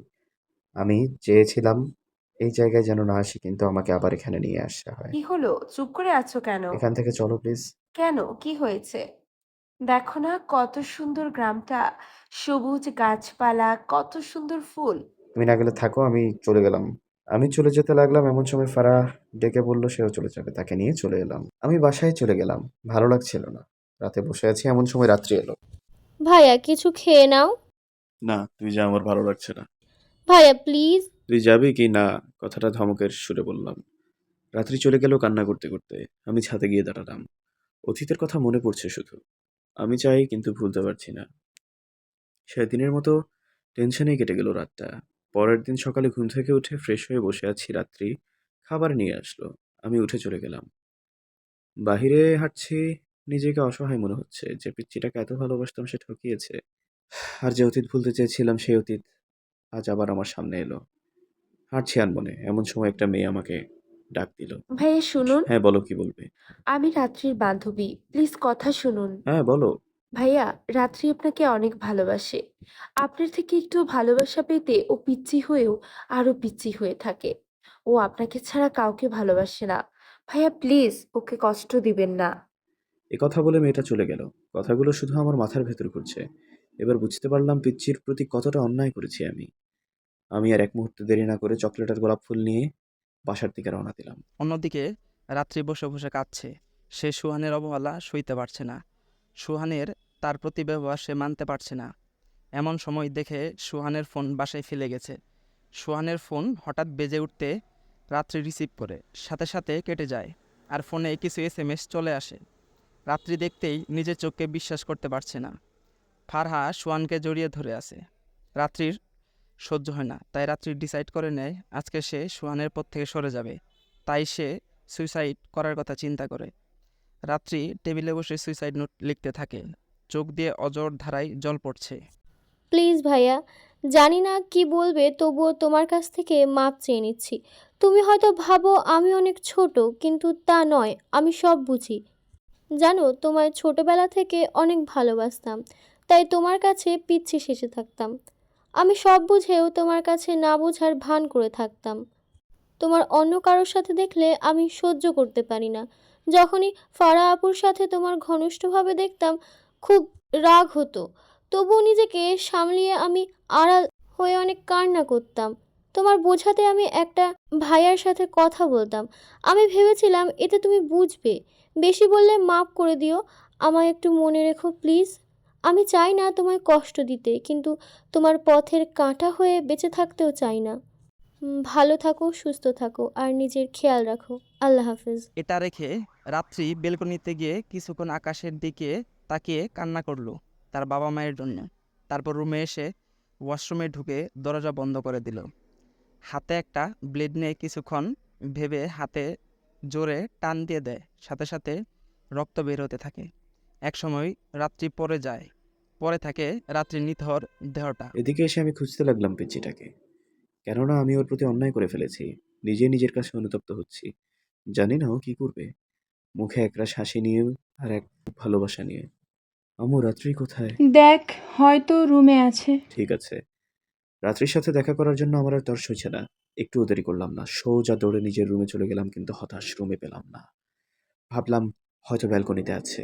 ডাকতে ডাকতে ব্যালকনিতে গেলাম, কিন্তু সেখানে গিয়েও হতাশ হয়ে ফিরে আসতে হলো। রুম থেকে বের হব, এমন সময় টেবিলের নিচে চোখ পড়লো। টেবিলে একটা কাগজ দেখতে পেলাম। কাগজটার কাছে গিয়ে হাতে নিয়ে পড়তে শুরু করলাম, কিন্তু ভাবিনি পিচ্চিটার সব কথাগুলো এই কাগজের আবদ্ধ হয়ে আছে। নিজেকে থামাতে পারলাম না, চোখ ঝাপসা হয়ে গেল পাগলের মতো। খুঁজতে লাগলাম রাত্রি কোথায়, কিন্তু রাত্রিকে কোথাও পেলাম না। শেষে নিজের রুমে এসে খেয়াল হলো ওয়াশরুমের দিকে। ধীরে ধীরে ওয়াশরুমের দিকে এগিয়ে যেতে বুকের হার্টবিট বেড়ে চলেছে। যতই এগুচ্ছি, ওয়াশরুমে ধাক্কা দিতেই দরজা লক করা। একটু স্বস্তি পেলাম। রাত্রি, তুই ভেতরে? আমার উপর রাগ করিস না প্লিজ। বের হ, তোকে কিছু কথা বলার আছে, আমি ওয়েট করছি। আমি কিছুক্ষণ খাটের উপর বসে থাকলাম, কিন্তু ভেতর থেকে কোনো সাড়া শব্দ নেই। ভয়টা বেড়ে গেল। আমি আর দেরি করতে পারলাম না। জোরে জোরে ধাক্কাতে লাগলাম দরজাটা। ধাক্কার শব্দে আম্মু চলে এলো। আরো জোরে ধাক্কা দিয়ে দরজা ভেঙে ফেললাম। দরজা ভেঙে ভেতরে ঢুকে আমি থ হয়ে গেলাম। যা দেখলাম তাতে আমার পুরো পৃথিবী অন্ধকার হয়ে গেল। ঠাস করে পড়ে গেলাম মাটিতে। এরপর আমার আর কিছুই মনে নেই। সরি মিস্টার সোহান, আপনার ওয়াইফকে বাঁচানো সম্ভব হলো না। কথাটা শুনতেই না বলে চিৎকার দিয়ে উঠলাম। তাকিয়ে দেখি আমি হসপিটালের বেডে শুয়ে আছি। আমার পাশে আমার আম্মু বসে আছে, আর বসে আছে রাত্রির মা বাবা। আমার জ্ঞান ফিরতেই আমার মুখ দিয়ে একটাই কথা বের হলো, রাত্রি কই? সবাই যেন এই ভয়টাই পাচ্ছিল আমার থেকে। আমার প্রশ্ন শুনে সবার মুখ কালো হয়ে গেল। রাত হয়ে গেছে। আমি উঠে পাগলের মতো করতে লাগলাম, কিন্তু ওরা আমায় ধরে রাখলো। আম্মু, তুমি অন্তত আমায় যেতে দাও। প্লিজ বাবা, জিদ করিস না। আমি ডক্টরের থেকে শুনতে চাই, আর আমাকে থামালে এর থেকে বেশি খারাপ হয়ে যাবে। এরপর আর কেউ আমাকে বাধা দিল না। আমি উঠে চলে গেলাম ডক্টরের কাছে। ডক্টর, রাত্রের কি হয়েছে প্লিজ বলুন। দেখুন, আপনারা অনেক দেরি করে ফেলেছেন, তবুও একটা চান্স আছে। আমরা একটা স্যালাইন দিয়েছি, তবে 48 ঘন্টা না পার হলে কিছুই জানানো সম্ভব হচ্ছে না। আমার কথাটা শুনে পুরো পৃথিবী অন্ধকারে ছেয়ে গেছে, তবে আশার আলো এই মনের মধ্যে এখনো জোরটা থেকে গেল। আমি কি তাকে একবার দেখতে পারি? না, আপাতত দেখতে পাবেন না। এ কথা বলে আমায় আর সুযোগ দিল না। কথা বলে চলে গেলেন। আমিও বসে পড়লাম। মুখ থেকে কোনো কথা বেরোচ্ছে না। ভোরের আলো চোখের উপর পড়তেই চোখ পিটপিট করে তাকালাম। ঘুমহীন রাত কেটেছে, শুধু সকালের দিকে একটু চোখ লেগেছিল। নিজের মাঝে কোনো শক্তি পাচ্ছিলাম না। সব যেন ফুরিয়ে গেছে। ভেঙে পড়েছি একদম। অন্যদিকে বস, সোহানের অবস্থা খুব খারাপ।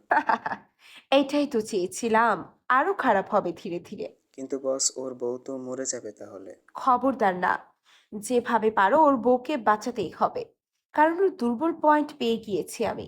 তুমি যেভাবে পারো ওকে বাঁচাবে। ওর সবকিছু তো মাত্র শুরু। ও আমার যেভাবে সব কেড়ে নিয়েছে, আমিও কাড়বো ঠিক অমন করে। ওকে বস। আর হ্যাঁ, কেউ যেন না জানে তোমার পরিচয়। ভাববেন না বস, কেউ জানতে পারবে না। হুম। সারাদিন কেটে গেল। এখনো কোনো কিছু পেলাম না। কি করব কিছু বুঝতে পারছিলাম না। আমার ভালোবাসা আমায় ছেড়ে আজ চলে যাবে, এটা আমি হতে দেব না। ওকে আমার বাঁচাতেই হবে। কাঁদতে কাঁদতে চোখের জল ফুরিয়ে গিয়েছে। চোখ ফুলে যাওয়ায় খাওয়া দাওয়া বন্ধ। অবশেষে 46 ঘন্টা কেটে গেল। এর মধ্যে কিছু হয়নি এখনো। না জানি আর 2 ঘন্টা পর কি হবে। সবাই অনেক চিন্তিত। আমার তো জ্ঞান যায় যায় অবস্থা। একবার যদি পিচ্চির কিছু হয়ে যায় আমি নিজেকে ক্ষমা করতে পারবো না। বেঁচে থাকতেও পারবো কিনা আমি জানি না। কি হবে এরপরে? বসে বসে ভাবছি, মাথা নিচু করে। এমন সময় ডক্টর দৌড়ে এলো। আমি তাড়াহুড়ো করে উঠে দাঁড়ালাম। ডক্টর সাহেব, কি খবর? পেশেন্টের অবস্থা খুবই সিরিয়াস হয়ে গেছে, এখন আর রেসপন্সও করছে না। ইমিডিয়েট এবি নেগেটিভ রক্ত দরকার। প্লিজ একটু জোগাড় করেন, আমাদের এখানে নেই। কথাটা শুনে আমার মাথায় বাজ পড়ল। দৌড়ে সবার কাছে শুনতে গেলাম, কিন্তু কারো রক্তের মিল নেই। পাগলের মতো ছটফট করতে করতে আশেপাশে খোঁজ নিতে লাগলাম, কিন্তু সবার একটাই কথা, এই রক্ত নেই। আমি মাটিতে বসে পড়লাম। তাহলে কি আমি হেরে গেলাম? আমি কি আমার পিচ্চিকে বাঁচাতে পারবো না? পিচ্চিকে কি তার মানে হারিয়ে ফেললাম আমি? নিজের সাথে নিজেই কথা বলছিলাম। না, হারাওনি। আমি দিব রক্ত। কথাটা শুনে মুখ তুলে তাকাতেই অবাক। আমি ভাবতেও পারিনি ও এখানে থাকবে। ওর এমন কথাতে আমার মুখে হাসি ফুটলো। সত্যি বলছো? হুম, সত্যিই আমি তোমায় ভালোবাসি। আর তোমার জন্য এটুকু করব না? আমার ভালোবাসা কষ্ট পাবে আর আমি সহ্য করব? পাগল নাকি? ফারার কথা শুনে আমি অনেক খুশি হলাম। কিন্তু ও একটা শর্ত দিল। কি শর্ত? ওকে বাঁচানোর পর ওকে ভুলে যেতে হবে। ওকে ডিভোর্স দিতে হবে। যদি মানো বাঁচাবো। কেননা এমন শর্ত দিবে ফারা, আমি সেটা কল্পনাও করিনি। আমি বুঝতে পারছি না কি করব। একদিকে পিচ্চিকে হারানোর ভয় কুরে কুরে খাচ্ছে, আরেকদিকে বাঁচার নেশা আছে, আর অন্যদিকে ফারার অদ্ভুত শর্ত। বুঝতে পারছি না কি করব, কোন দিকে যাব। কিন্তু মনের মধ্যে একটাই কথা আসছে, পিচ্চিকে বাঁচাতে হবে, কারণ ওর সাথে আমার জীবন জুড়ে আছে। কি হলো? কথা বলছো না কেন? দেখো ফারাহ, তোমায় আমি শুধু বন্ধু ভাবি, এছাড়া আর কিছুই না। এটা তোমার ব্যাপার। আমারটা আমি বলে ফেলেছি। এখন তুমি যেটা পারো করতে পারো।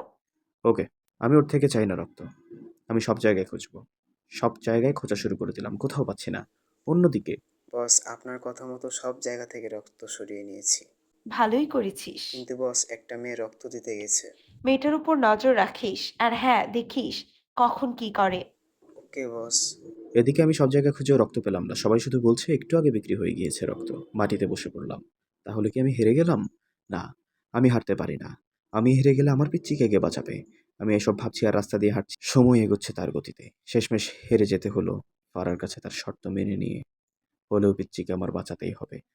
আর দেরি না করে তাড়াতাড়ি ফারাকে বলে দিলাম। ফারা শুনে অনেক খুশি হয়ে গেল, কিন্তু আমার জীবনের হাসিটাই চলে গেল। হাঁটতে হাঁটতে হসপিটালে গেলাম। ফারা রক্ত দিচ্ছে, আমি বসে আছি পিচ্চির বেডের কাছে। কখন ঘুমিয়ে গিয়েছি জানি না। সকালে ভোরের আলো চোখের উপর পড়তেই ঘুম ভেঙে গেল। আমি চোখ খুলে দেখি পিচ্চির হাত ধরে আছি। ভালোভাবে হাত দুটো ধরে পিচ্চির মুখের দিকে তাকালাম।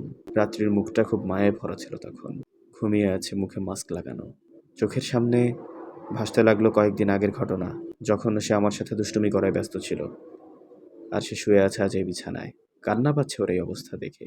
নিজেকে বড় দোষী মনে হচ্ছে এখন, কেননা ওর এই অবস্থার জন্য একমাত্র আমি দায়ী। 2 দিন কেটে গেল, ডক্টরদের সময় হিসেবে আরও 1 দিন বাকি আছে।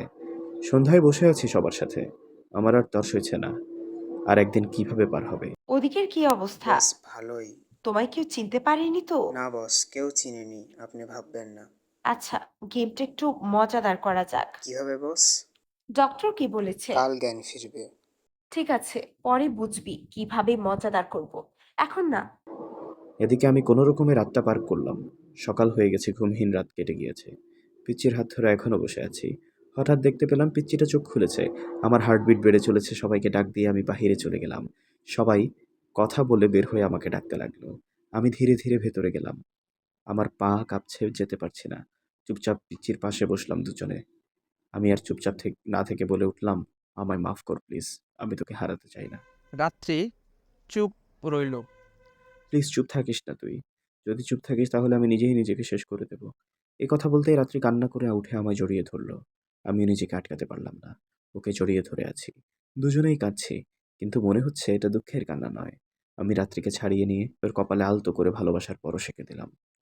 জানিস, তোর যদি কিছু হয়ে যেত আমি আর নিজেকে বাঁচাতে পারতাম না। এ কথা বলতেই পিচ্চিটা আমার মুখে আঙুল দিয়ে আটকে দিল। ভাইয়া এ কথা বলো না প্লিজ, তোমার কিছু হবে না। আচ্ছা, বাসায় নিয়ে যাব তোকে আজই। কেন? আমি ডক্টরদের উপর মোটেই বিশ্বাসী নই। ঠিক আছে, তুমি যা ভালো মনে করো। আচ্ছা, সবাইকে পাঠিয়ে দিচ্ছি আর আমি রিলিজের কথা বলে আসি। যাবো এমন সময় ফোন এলো। আমি রাত্রিকে বলে বাহিরে চলে এলাম কথা বলতে। অচেনা নম্বর থেকে ফোন এসেছে। তাই আমি দেরি না করে ফোনটা রিসিভ করলাম। সোহান, আমি ফারা। তোমার বউ তো সুস্থ। আমার শর্ত মনে আছে তো? পারার কথা শুনে আমার হাসি বিলীন হয়ে গেল। এমন সময় পেছন থেকে কেউ রুমাল দিয়ে মুখে ধরতেই আর কিছুই মনে নেই। যখন জ্ঞান ফিরল, ভোর হয়ে গেছে। কোনো মতে চোখ খুলে তাকাতেই পুরো শক খেলাম। আমি আমার গ্রামের পুরনো বাড়িতে শুয়ে আছি। আমার মাথায় কিছুই ঢুকছে না। কিভাবে আসলাম এখানে?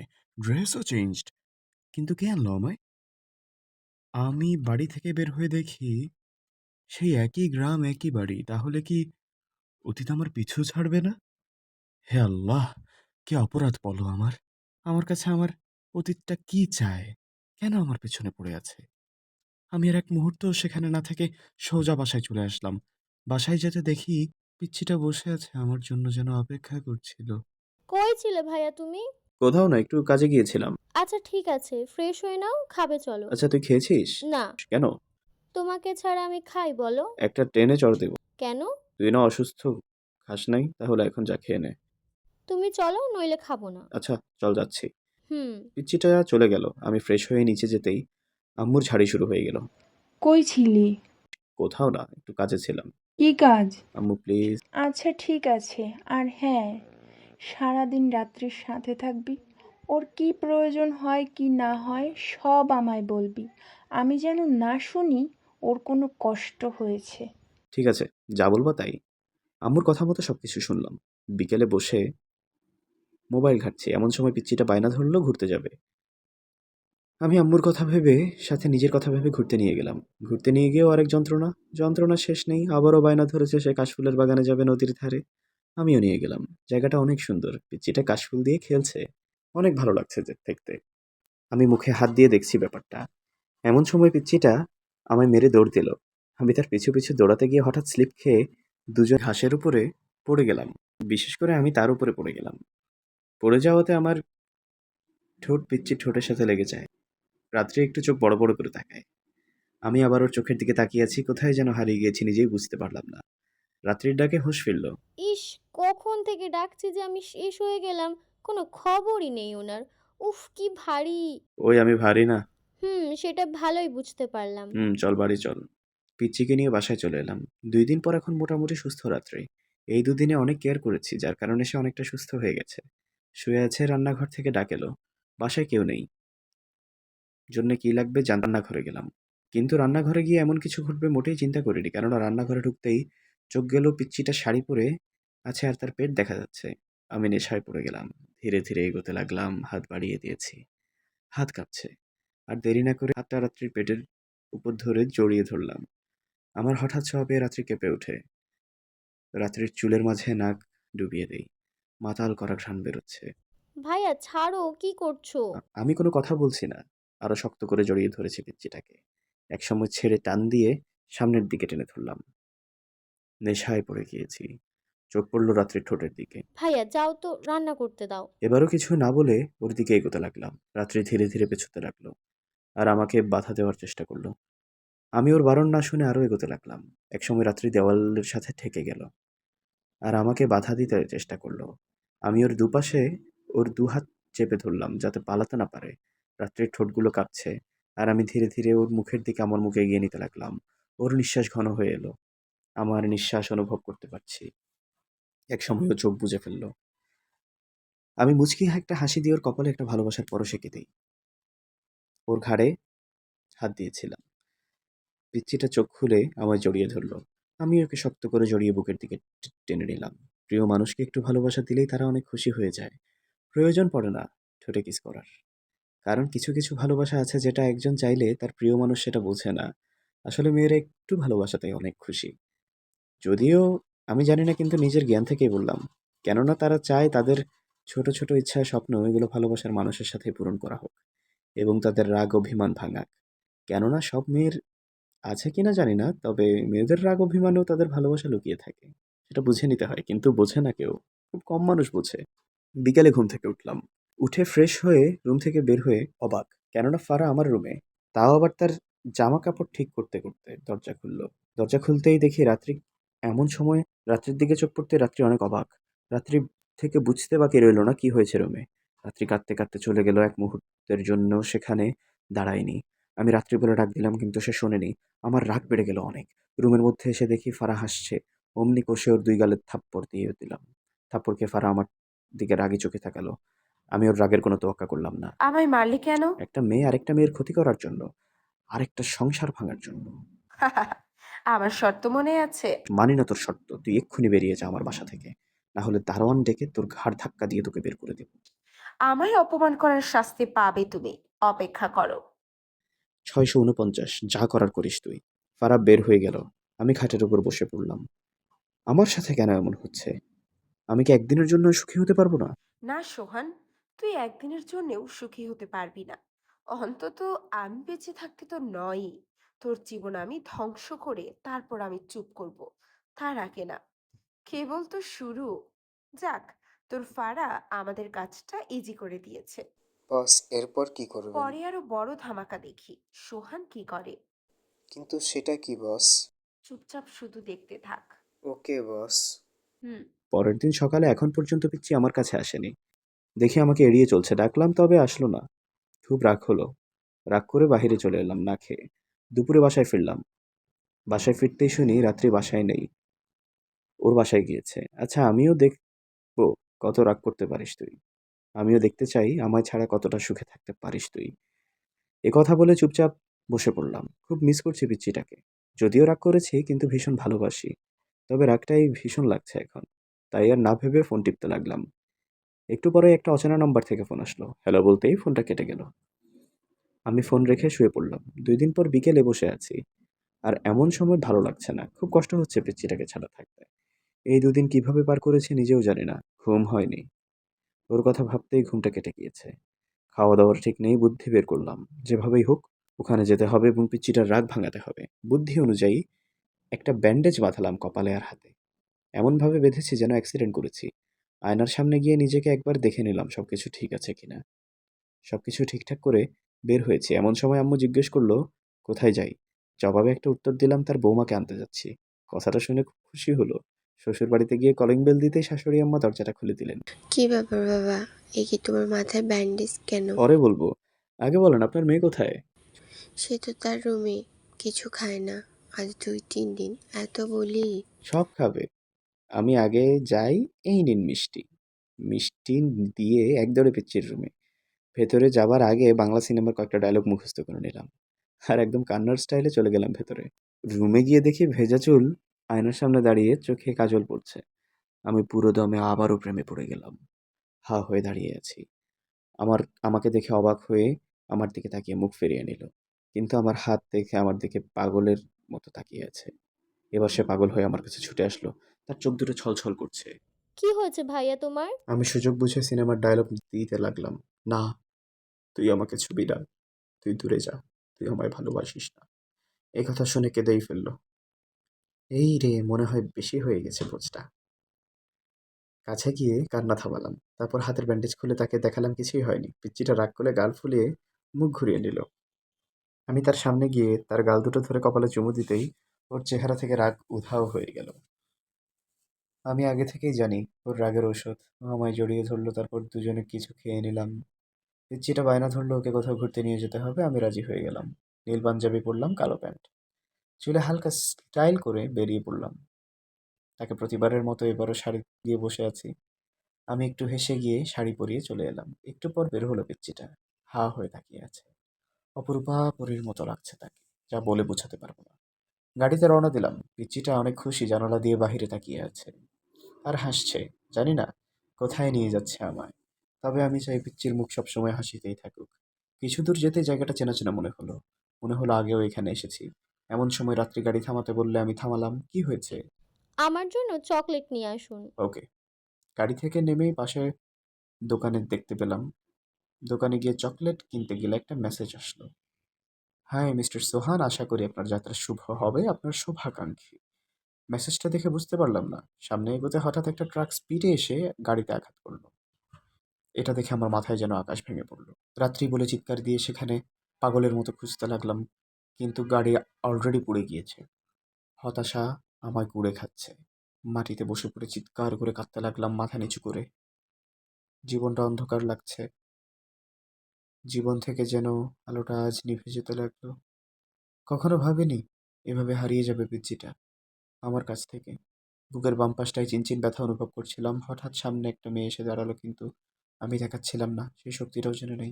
ভাইয়া তুমি কাঁদছো কেন? কণ্ঠটা খুব চেনা চেনা লাগলো। চেনা বলতে কি, এটা আমার সবসময় শোনা আমার পিচ্চির কণ্ঠ, কিন্তু ও আসবে কোথা থেকে? ও তো একটু আগেই এই কথা মনে করে আবার কাঁদতে লাগলাম। ভাইয়া কাঁদছো কেন? আমরা এখন কিভাবে যাব? গাড়ি তো ভেঙে পুড়িয়ে গেল। কণ্ঠটা খুব চেনা লাগলো বিধায় মুখটা তুলতে আমি অবাক, কেননা পিচ্চি আমার সামনে দাঁড়িয়ে আছে। আমি উঠেই ওকে জড়িয়ে ধরলাম, জড়িয়ে ধরেই কেঁদে ফেললাম। এ কি ভাইয়া, কাঁদছো কেন? তুই নামলি কিভাবে? তুমি যেতেই দেখি একজন ফুল বিক্রি করছে, সেখানে গিয়েছিলাম ফুল আনতে।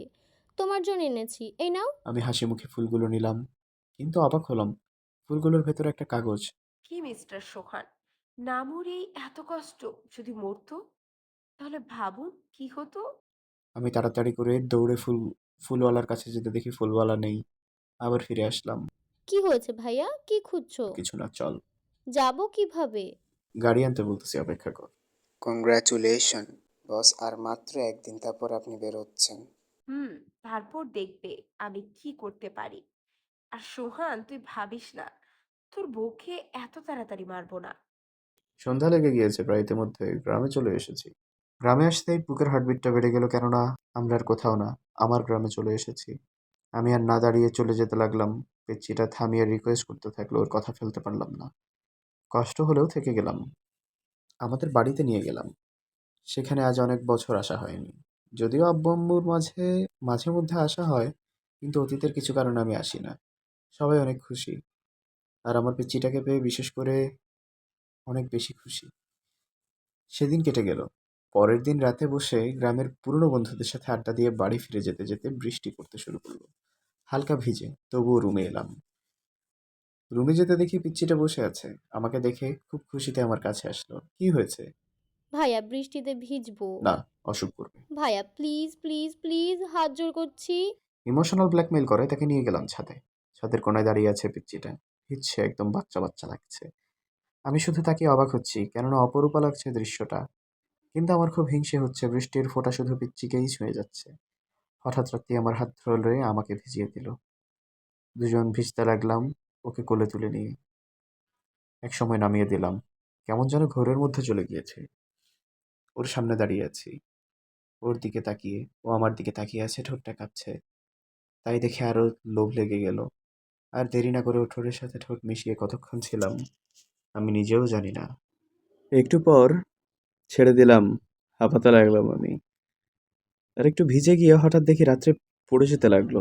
তাকে গিয়ে ধরলাম, দেখি জ্ঞান হারিয়ে ফেলেছে। সাথে সাথে তাকে রুমে নিয়ে মামিকে ডাক দিয়ে ড্রেস চেঞ্জ করতে বললাম। কিছু আনিনি, তাই মামির শাড়ি পরিয়ে দিল।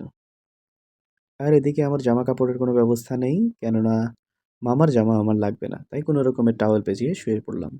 ভোরে ঘুম থেকে উঠে দেখি কম্বলের নিচে আমার গায়ে কিছু নেই। অমনি হাতের কাছে যা পেলাম গায়ে জড়িয়ে নিয়ে নেমে গেলাম। কিন্তু আমাকে দেখে সবাই হাসতে লাগলো, কারণ বুঝলাম না, পিচ্চিটাও মুচকি মুচকি হাসছে। এমন সময় আয়নাতে চোখ যেতেই দেখি কপালে, কেননা পিচ্চির শাড়ি পরে আছি আমি। আর একটু দেরি না করে এক দৌড়ে চলে গেলাম রুমে। রুমে গিয়ে দেখি রাতে পিচ্চিকে যে কাপড় পরিয়ে দেওয়া হয়েছিল সেটাই আমার গায়ে। লজ্জায় লাল হয়ে আবার দৌড়ে রুমে এলাম। তাড়াতাড়ি করে শুকাতে দেওয়া হলো কাপড়গুলো। সেগুলো পরেই নিচে গেলাম। মামা মামি এবং সবাই অনেক হাসাহাসি করেছে। আমি একটা ধমক দিতেই সবাই চুপ হয়ে গেল। যদিও আমি ছোট, তবে আমার রাগ সবাই জানে। ছোটবেলার কথা সবাই কম বেশি আমাকে বলতো আমি কি কি করতাম আমি। খাওয়া দাওয়া শেষে রাতে রুমে চলে এলাম। দুপুরে ঘুমিয়ে আছি। হঠাৎ ঘুম ভেঙে গেল। উঠে দেখি আয়নার সামনে গোসল দিয়ে দাঁড়িয়ে আছে পিচ্চিটা, চুল আঁচড়াচ্ছে। আমি উঠে গিয়ে পেছনে দাঁড়িয়ে চুলগুলো ধরে মুখে গুজে দিলাম। ভাইয়া কি করছো, কি ছাড়ো না। না, ছাড়বো না। পেছনে তাকিয়ে দেখি মামা মামি লজ্জায় লাল হয়ে আছে। ছেড়ে দিয়ে তো আমি আর নাই। বিকেলে বাড়িতে আসলাম, যেহেতু কেউ যেতে দিবে না, তাই ভাবলাম কিছু ড্রেস কিনে আনি, তাই চলে গেলাম। বিকেলে শপিং করে বাড়ি ফিরছি। দুজন হাঁটছি, হঠাৎ করে এক লোক এলো, ভিক্ষুক। বেচারাকে দেখে অনেক দয়া লাগলো, তাই ভিক্ষা দিতে একটু সামনে এগিয়ে গেলাম পিচ্চিকে রেখে। ভিক্ষা দিয়ে এসে দেখি পিচ্চিটা নেই। হঠাৎ চারিদিকে খুঁজতে লাগলাম, দেখি ভিক্ষুকটাও নেই। বুঝতে বাকি রইল না পিচ্চিটা কিডন্যাপড হয়েছে। কিন্তু এর পেছনে আছে কে? এর মধ্যে আমার ফোনে একটা মেসেজ এলো। আপনার বউকে বাঁচাতে চাইলে এই ঠিকানায় রাত 10টায় চলে আসুন। দেরি করবেন না কিন্তু। আপনার শুভাকাঙ্ক্ষী হিসেবে বললাম। ফোন নিলাম। মেসেজটা আসার একটু পরেই কিন্তু বন্ধ। ফোন নাম্বারটা তো বন্ধ। যে নাম্বারটা থেকে মেসেজ এসেছিল, দিশেহারা লাগছিল কিভাবে কি করব। কিন্তু যেভাবেই হোক পিচ্চিটাকে বাঁচাতে হবে। আমি বাড়িতে চলে গেলাম। বাড়িতে ফিরতেই আমাকে দেখে হাসি মুখে মামি এগিয়ে এলো। কি রে, রাত্রি কোথায়? সুহান চুপ করে রইল। চুপ করে আছিস কেন, বল, রাত্রি কোথায়? হারিয়ে গেছে। হারিয়ে গিয়েছে মানে? কেউ একজন রাত্রিকে কিডন্যাপ করেছে। কি বললি? কথাটা ঠিকই বলেছি। এবার সবাই আমার দিকে অদ্ভুত দৃষ্টিতে তাকালো। কি বলিস তুই? হ্যাঁ মামা, রাত 10টায় যেতে বলেছে। আমাদের পুলিশকে জানানো উচিত। না, জানাতে হবে না, এতে বিপরীত হবে। তাহলে আমায় নিয়ে চল রাতে। না মামা, তোমায় নিব না। ওরা আমায় চায়, সেটা আমি ভালো মতোই বুঝতে পেরেছি। তাই তোমরা থাকো। ঠিক আছে, যা ভালো বুঝিস। আম্মু আব্বুকে এখনো কিছু বলিনি। শুধু বলেছি গ্রাম থেকে এসেছি, কারণ আমি চাই না তার টেনশনে থাকুক, তাই এখনো তাদেরকে কিছুই বলিনি। রাত 10টা বাজার কিছুক্ষণ আগে রাস্তায় হাঁটছি। মেসেজে বলা জায়গাটার খোঁজ করেছি। যে নাম্বার থেকে মেসেজ আসছে সেই নাম্বারে ফোন দেওয়ার চেষ্টা করলাম, কিন্তু পারলাম না। 10টা বাজার 5 মিনিট আগে সেখানে পৌঁছালাম। গিয়ে দেখি একটা পরিত্যক্ত গোডাউন। ভেতরে অন্ধকার, কিন্তু আড়াল থেকে দেখতে পেলাম ও জায়গায় একটু লাইট দেওয়া। ভাবলাম ওখানে হয়তো আমার পিচ্চিটাকে রাখা আছে। আর এক মুহূর্ত দেরি না করে দৌড়ে এগিয়ে গেলাম। কিন্তু হতাশ হতে হলো, সেখানে শুধু একটা চেয়ার রাখা, তাতে কিছু রশি বাঁধা। আবার মেসেজ চলে এলো। আমি সাথে সাথে ফোন খুলে দেখি আরেকটা নাম্বার, সেটাই কল দেওয়ার ট্রাই করলাম, কিন্তু তাও বন্ধ। আমি মেসেজটা ওপেন করলাম। আসতে বললাম 10টায়, উনি 9টা 55-তে হাজির। এত বউ পাগল কেউ? ভুল করেছিস, তাই আজ পাবি না, কাল 10টায় আসবি। আগে আসলে পাবি না। বাই, টাটা। মেসেজটা দেখে আমি মাটিতে বসে পড়লাম। চেয়ারটায় হাত বোলালাম। বুঝলাম এখানেই পিচ্চিকে বেঁধে রাখা হয়েছে। একটু নিচে তাকাতেই আমার বুকের ভেতরটা চিনচিন ব্যথা হচ্ছিল। চোখের কোণে পানি চলে এসেছে, কেননা ওখানে অনেকটা রক্ত পড়ে আছে। নিশ্চয়ই ওরা রাত্রির সাথে খারাপ কিছু করেছে। খুব কষ্ট হচ্ছিল ভাবতেই, কান্নায় চোখ ঝাপসা হয়ে আসছে। চোখের জল মুছে মনকে শক্ত করলাম। রেগে উঠে দাঁড়িয়ে চেয়ারে উঠে দিলাম এক লাথি। চেয়ারটা ভেঙে একটু দূরে গিয়ে পড়ল। হাতের মুঠিগুলো শক্ত করে ফেললাম। না, অনেক হয়েছে, আর না। তবে সবকিছুর পেছনে কে আছে সেটা আমি বের করেই ছাড়বো। সেদিনের মতো বাড়িতে চলে গেলাম। বাড়িতে গিয়ে সবাইকে বোঝালাম খুব কষ্ট হচ্ছে পিচ্চিটাকে ছেড়ে থাকতে। কোনো মতেই সময় যাচ্ছে না। পরের দিন সকালে খেতে ডাকলো। যেতে মন চাইছে না, তবুও জোর করে নিয়ে গেল। সবাই বসে আছে, কারো মুখে হাসি নেই। কাল আর আজকের মধ্যে অনেক পার্থক্য, অনেক পরিবর্তন। আমি একটু খেয়ে নিজের রুমে চলে এলাম। শুয়ে আছি আর খোঁজ করতে লাগলাম কোথাও আছে নাকি, কিন্তু কোথাও পাচ্ছি না। আম্মু আব্বুকে এখনো জানাইনি, মামারা জানাতে বলেছিল, তবে বারণ করে দিয়েছি। দুপুর গড়িয়ে বিকেল হয়ে গেল, এখনো কিন্তু ফোনে কোনো মেসেজ আসেনি। জায়গাটায়ও যেতে পারছি না, যদি না পাই এই ভয়ে। নাম্বারটিতে ট্রাই করেছি অনেকবার, কিন্তু পাইনি লাইনে। কি করব বুঝতে পারছি না। অসহায় লাগছিল। নিজেকে পিচ্চির জন্যে বুকের ভেতরে ডুমড়ে মুচড়ে শেষ হয়ে যাচ্ছিল। চোখের কোণা দিয়ে জল গড়িয়ে পড়ছিল, যেন বৃষ্টি ঝরছে কোনো বাধা ছাড়া। চিৎকার করে রাত্রি বলে ডাকতে ইচ্ছে হচ্ছিল, সেটুকুও করতে পারছিলাম না। রাত 10টা বেজে সেখানে যেতেই আমি অবাক। একটা চেয়ারে পিচ্চিকে বেঁধে রেখেছে, জ্ঞান হারিয়ে ফেলেছে। এটা দেখে আরেক মুহূর্তের জন্য না দাঁড়িয়ে থেকে রাত্রির সামনে গিয়ে হাঁটু গেড়ে বসে পড়লাম। পিচ্চিটার দুগালে হাত দিয়ে পাগলের মতো করতে লাগলাম। এই রাত্রি, তোমার কি হয়েছে? ওঠো প্লিজ। এই দেখো তোমার ভাইয়া চলে এসেছে, প্লিজ কথা বলো আমার সাথে। এইসব কথা বলছি এমন সময় পেছন থেকে কে যেন আমার মাথায় লাঠি দিয়ে বাড়ি দিল। আমি পড়ে গেলাম। রক্ত বের হচ্ছে, কিন্তু জ্ঞান হারাইনি। উঠে বসলাম, পেছন থেকে শুধুই হাসির আওয়াজ। এটাই তো শুনতে চেয়েছিলাম আমি। আহারে বেচারার বউ, মরে গেছে বুঝি, এমন করে যাচ্ছে। আমি কোনো কথা বলছি না, চুপ হয়ে রইলাম। ভেবো না তোমার বউটাকে এত সহজে মারা যায় না। আগে তোমার সাথে হিসেব বরাবর করে নিই। কে তুই? আড়াল থেকে কেন কথা বলছিস? পারলে সামনে আয়। আমি যদি সামনে আসি তুই সহ্য করতে পারবি তো? ওকে, সামনে আসছি আমি, এত করে যখন বলছিস। এবার পেছন থেকে কেউ একজন আমার সামনে এসে দাঁড়াতেই আমি পুরো 4000 ভোল্টেজের শক খেয়ে গেলাম। রনি তুই? হ্যাঁ আমি। মনে পড়েছে তাহলে? একসময় বন্ধু ছিলাম আমি তোর এই গ্রামে, আর এখন শত্রু। তুই এমন কাজ করেছিস ভাবতেই পারছি না। তোকে আমার জানের দোস্ত ভাবতাম। সব মনে আছে আমার। তবে আরেকজনকে ধন্যবাদ দিতে হয়, যাকে আমি লুকিয়ে রেখেছিলাম। আমার অনেক সাহায্য করেছে। চলে আসো তো। এই কথা বলতেই একজন অন্ধকারে হালকা আলোতে দাঁড়িয়ে আছে। আমি দেখার চেষ্টা করলাম সেটাকে। মানুষটা ধীরে ধীরে এগিয়ে আসছে আর আলো বাড়তে লাগলো। এমন সময় আমার চোখের সামনে এলো আমার মুখে পড়া মুখোশ খুলে দিতেই আমার মাথায় আকাশ ভেঙে পড়লো। কেননা সে আর কেউ নয়, সে ফারাহ।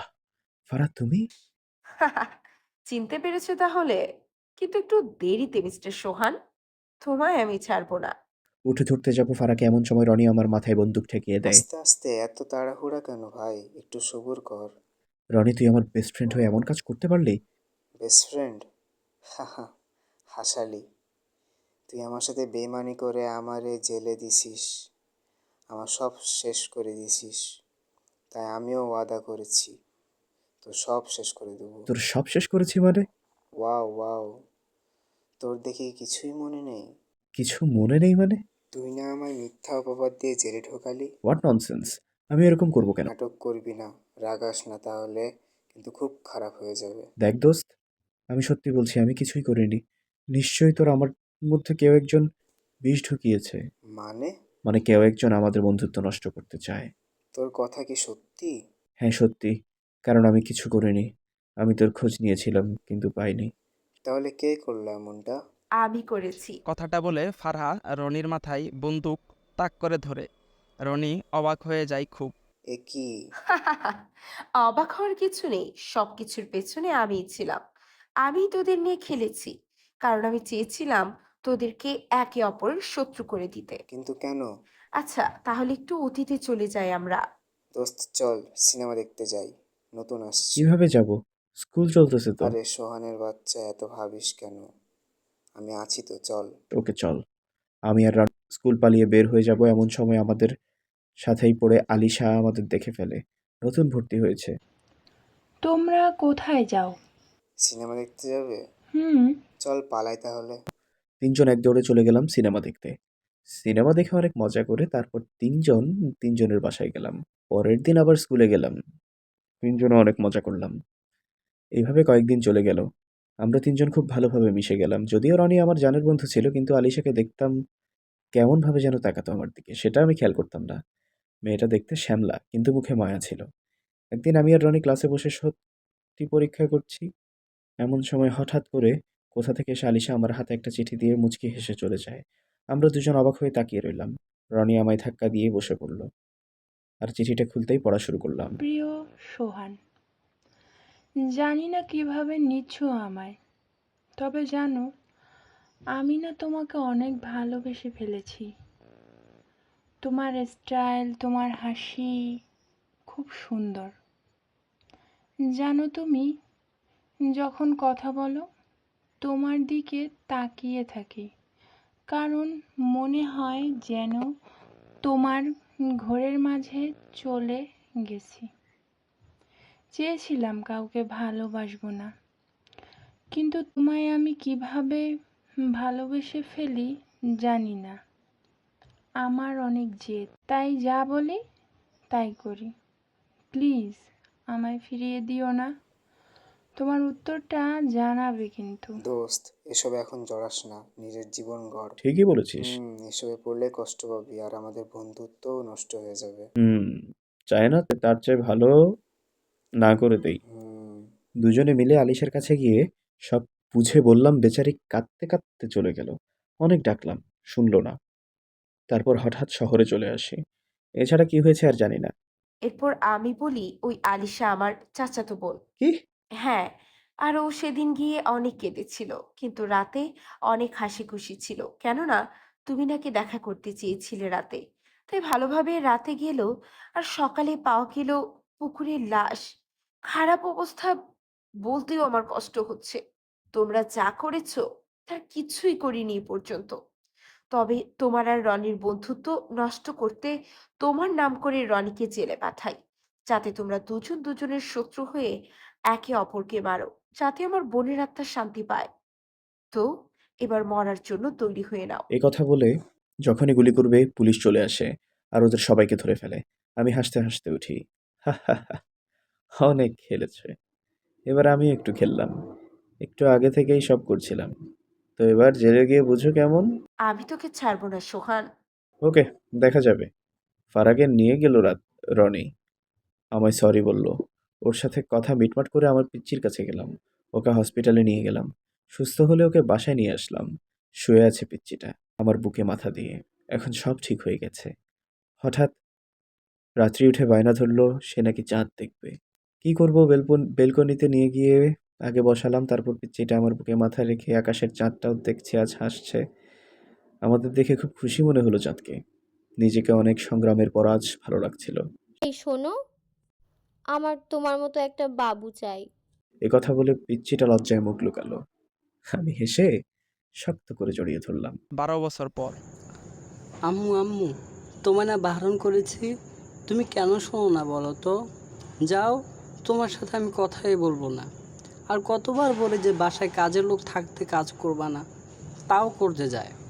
একথা বলে সাফি রাগ করে চলে যায়। রাত্রি চশমাটা খুলে চোখের পানি মুছে নিজের রুমে চলে গিয়ে সোহানের ছবিটা নেয়। জানো, তোমার ছেলে তোমার মতোই হয়েছে, একদম তোমার রাগ। কিন্তু আমি তো বাবু চেয়েছিলাম, বাবুর বাবাকে হারাতে চাইনি। তাহলে কেন গেলে তুমি হারিয়ে? কথা বলে রাত্রি সোহানের ছবি বুকে জড়িয়ে চাপা কান্নায় কাঁদতে থাকে। পেছন থেকে কেউ একজন কাঁধে হাত রাখলে রাত্রি পেছনে তাকায়। আম্মু, বাবার জন্য কেঁদো না তুমি প্লিজ। তুমি কাঁদলে বাবার কষ্ট হবে, আমারও কষ্ট হবে। আর কাঁদবো না। হুম। সাফি ওর মায়ের চোখের পানি মুছে দেয়।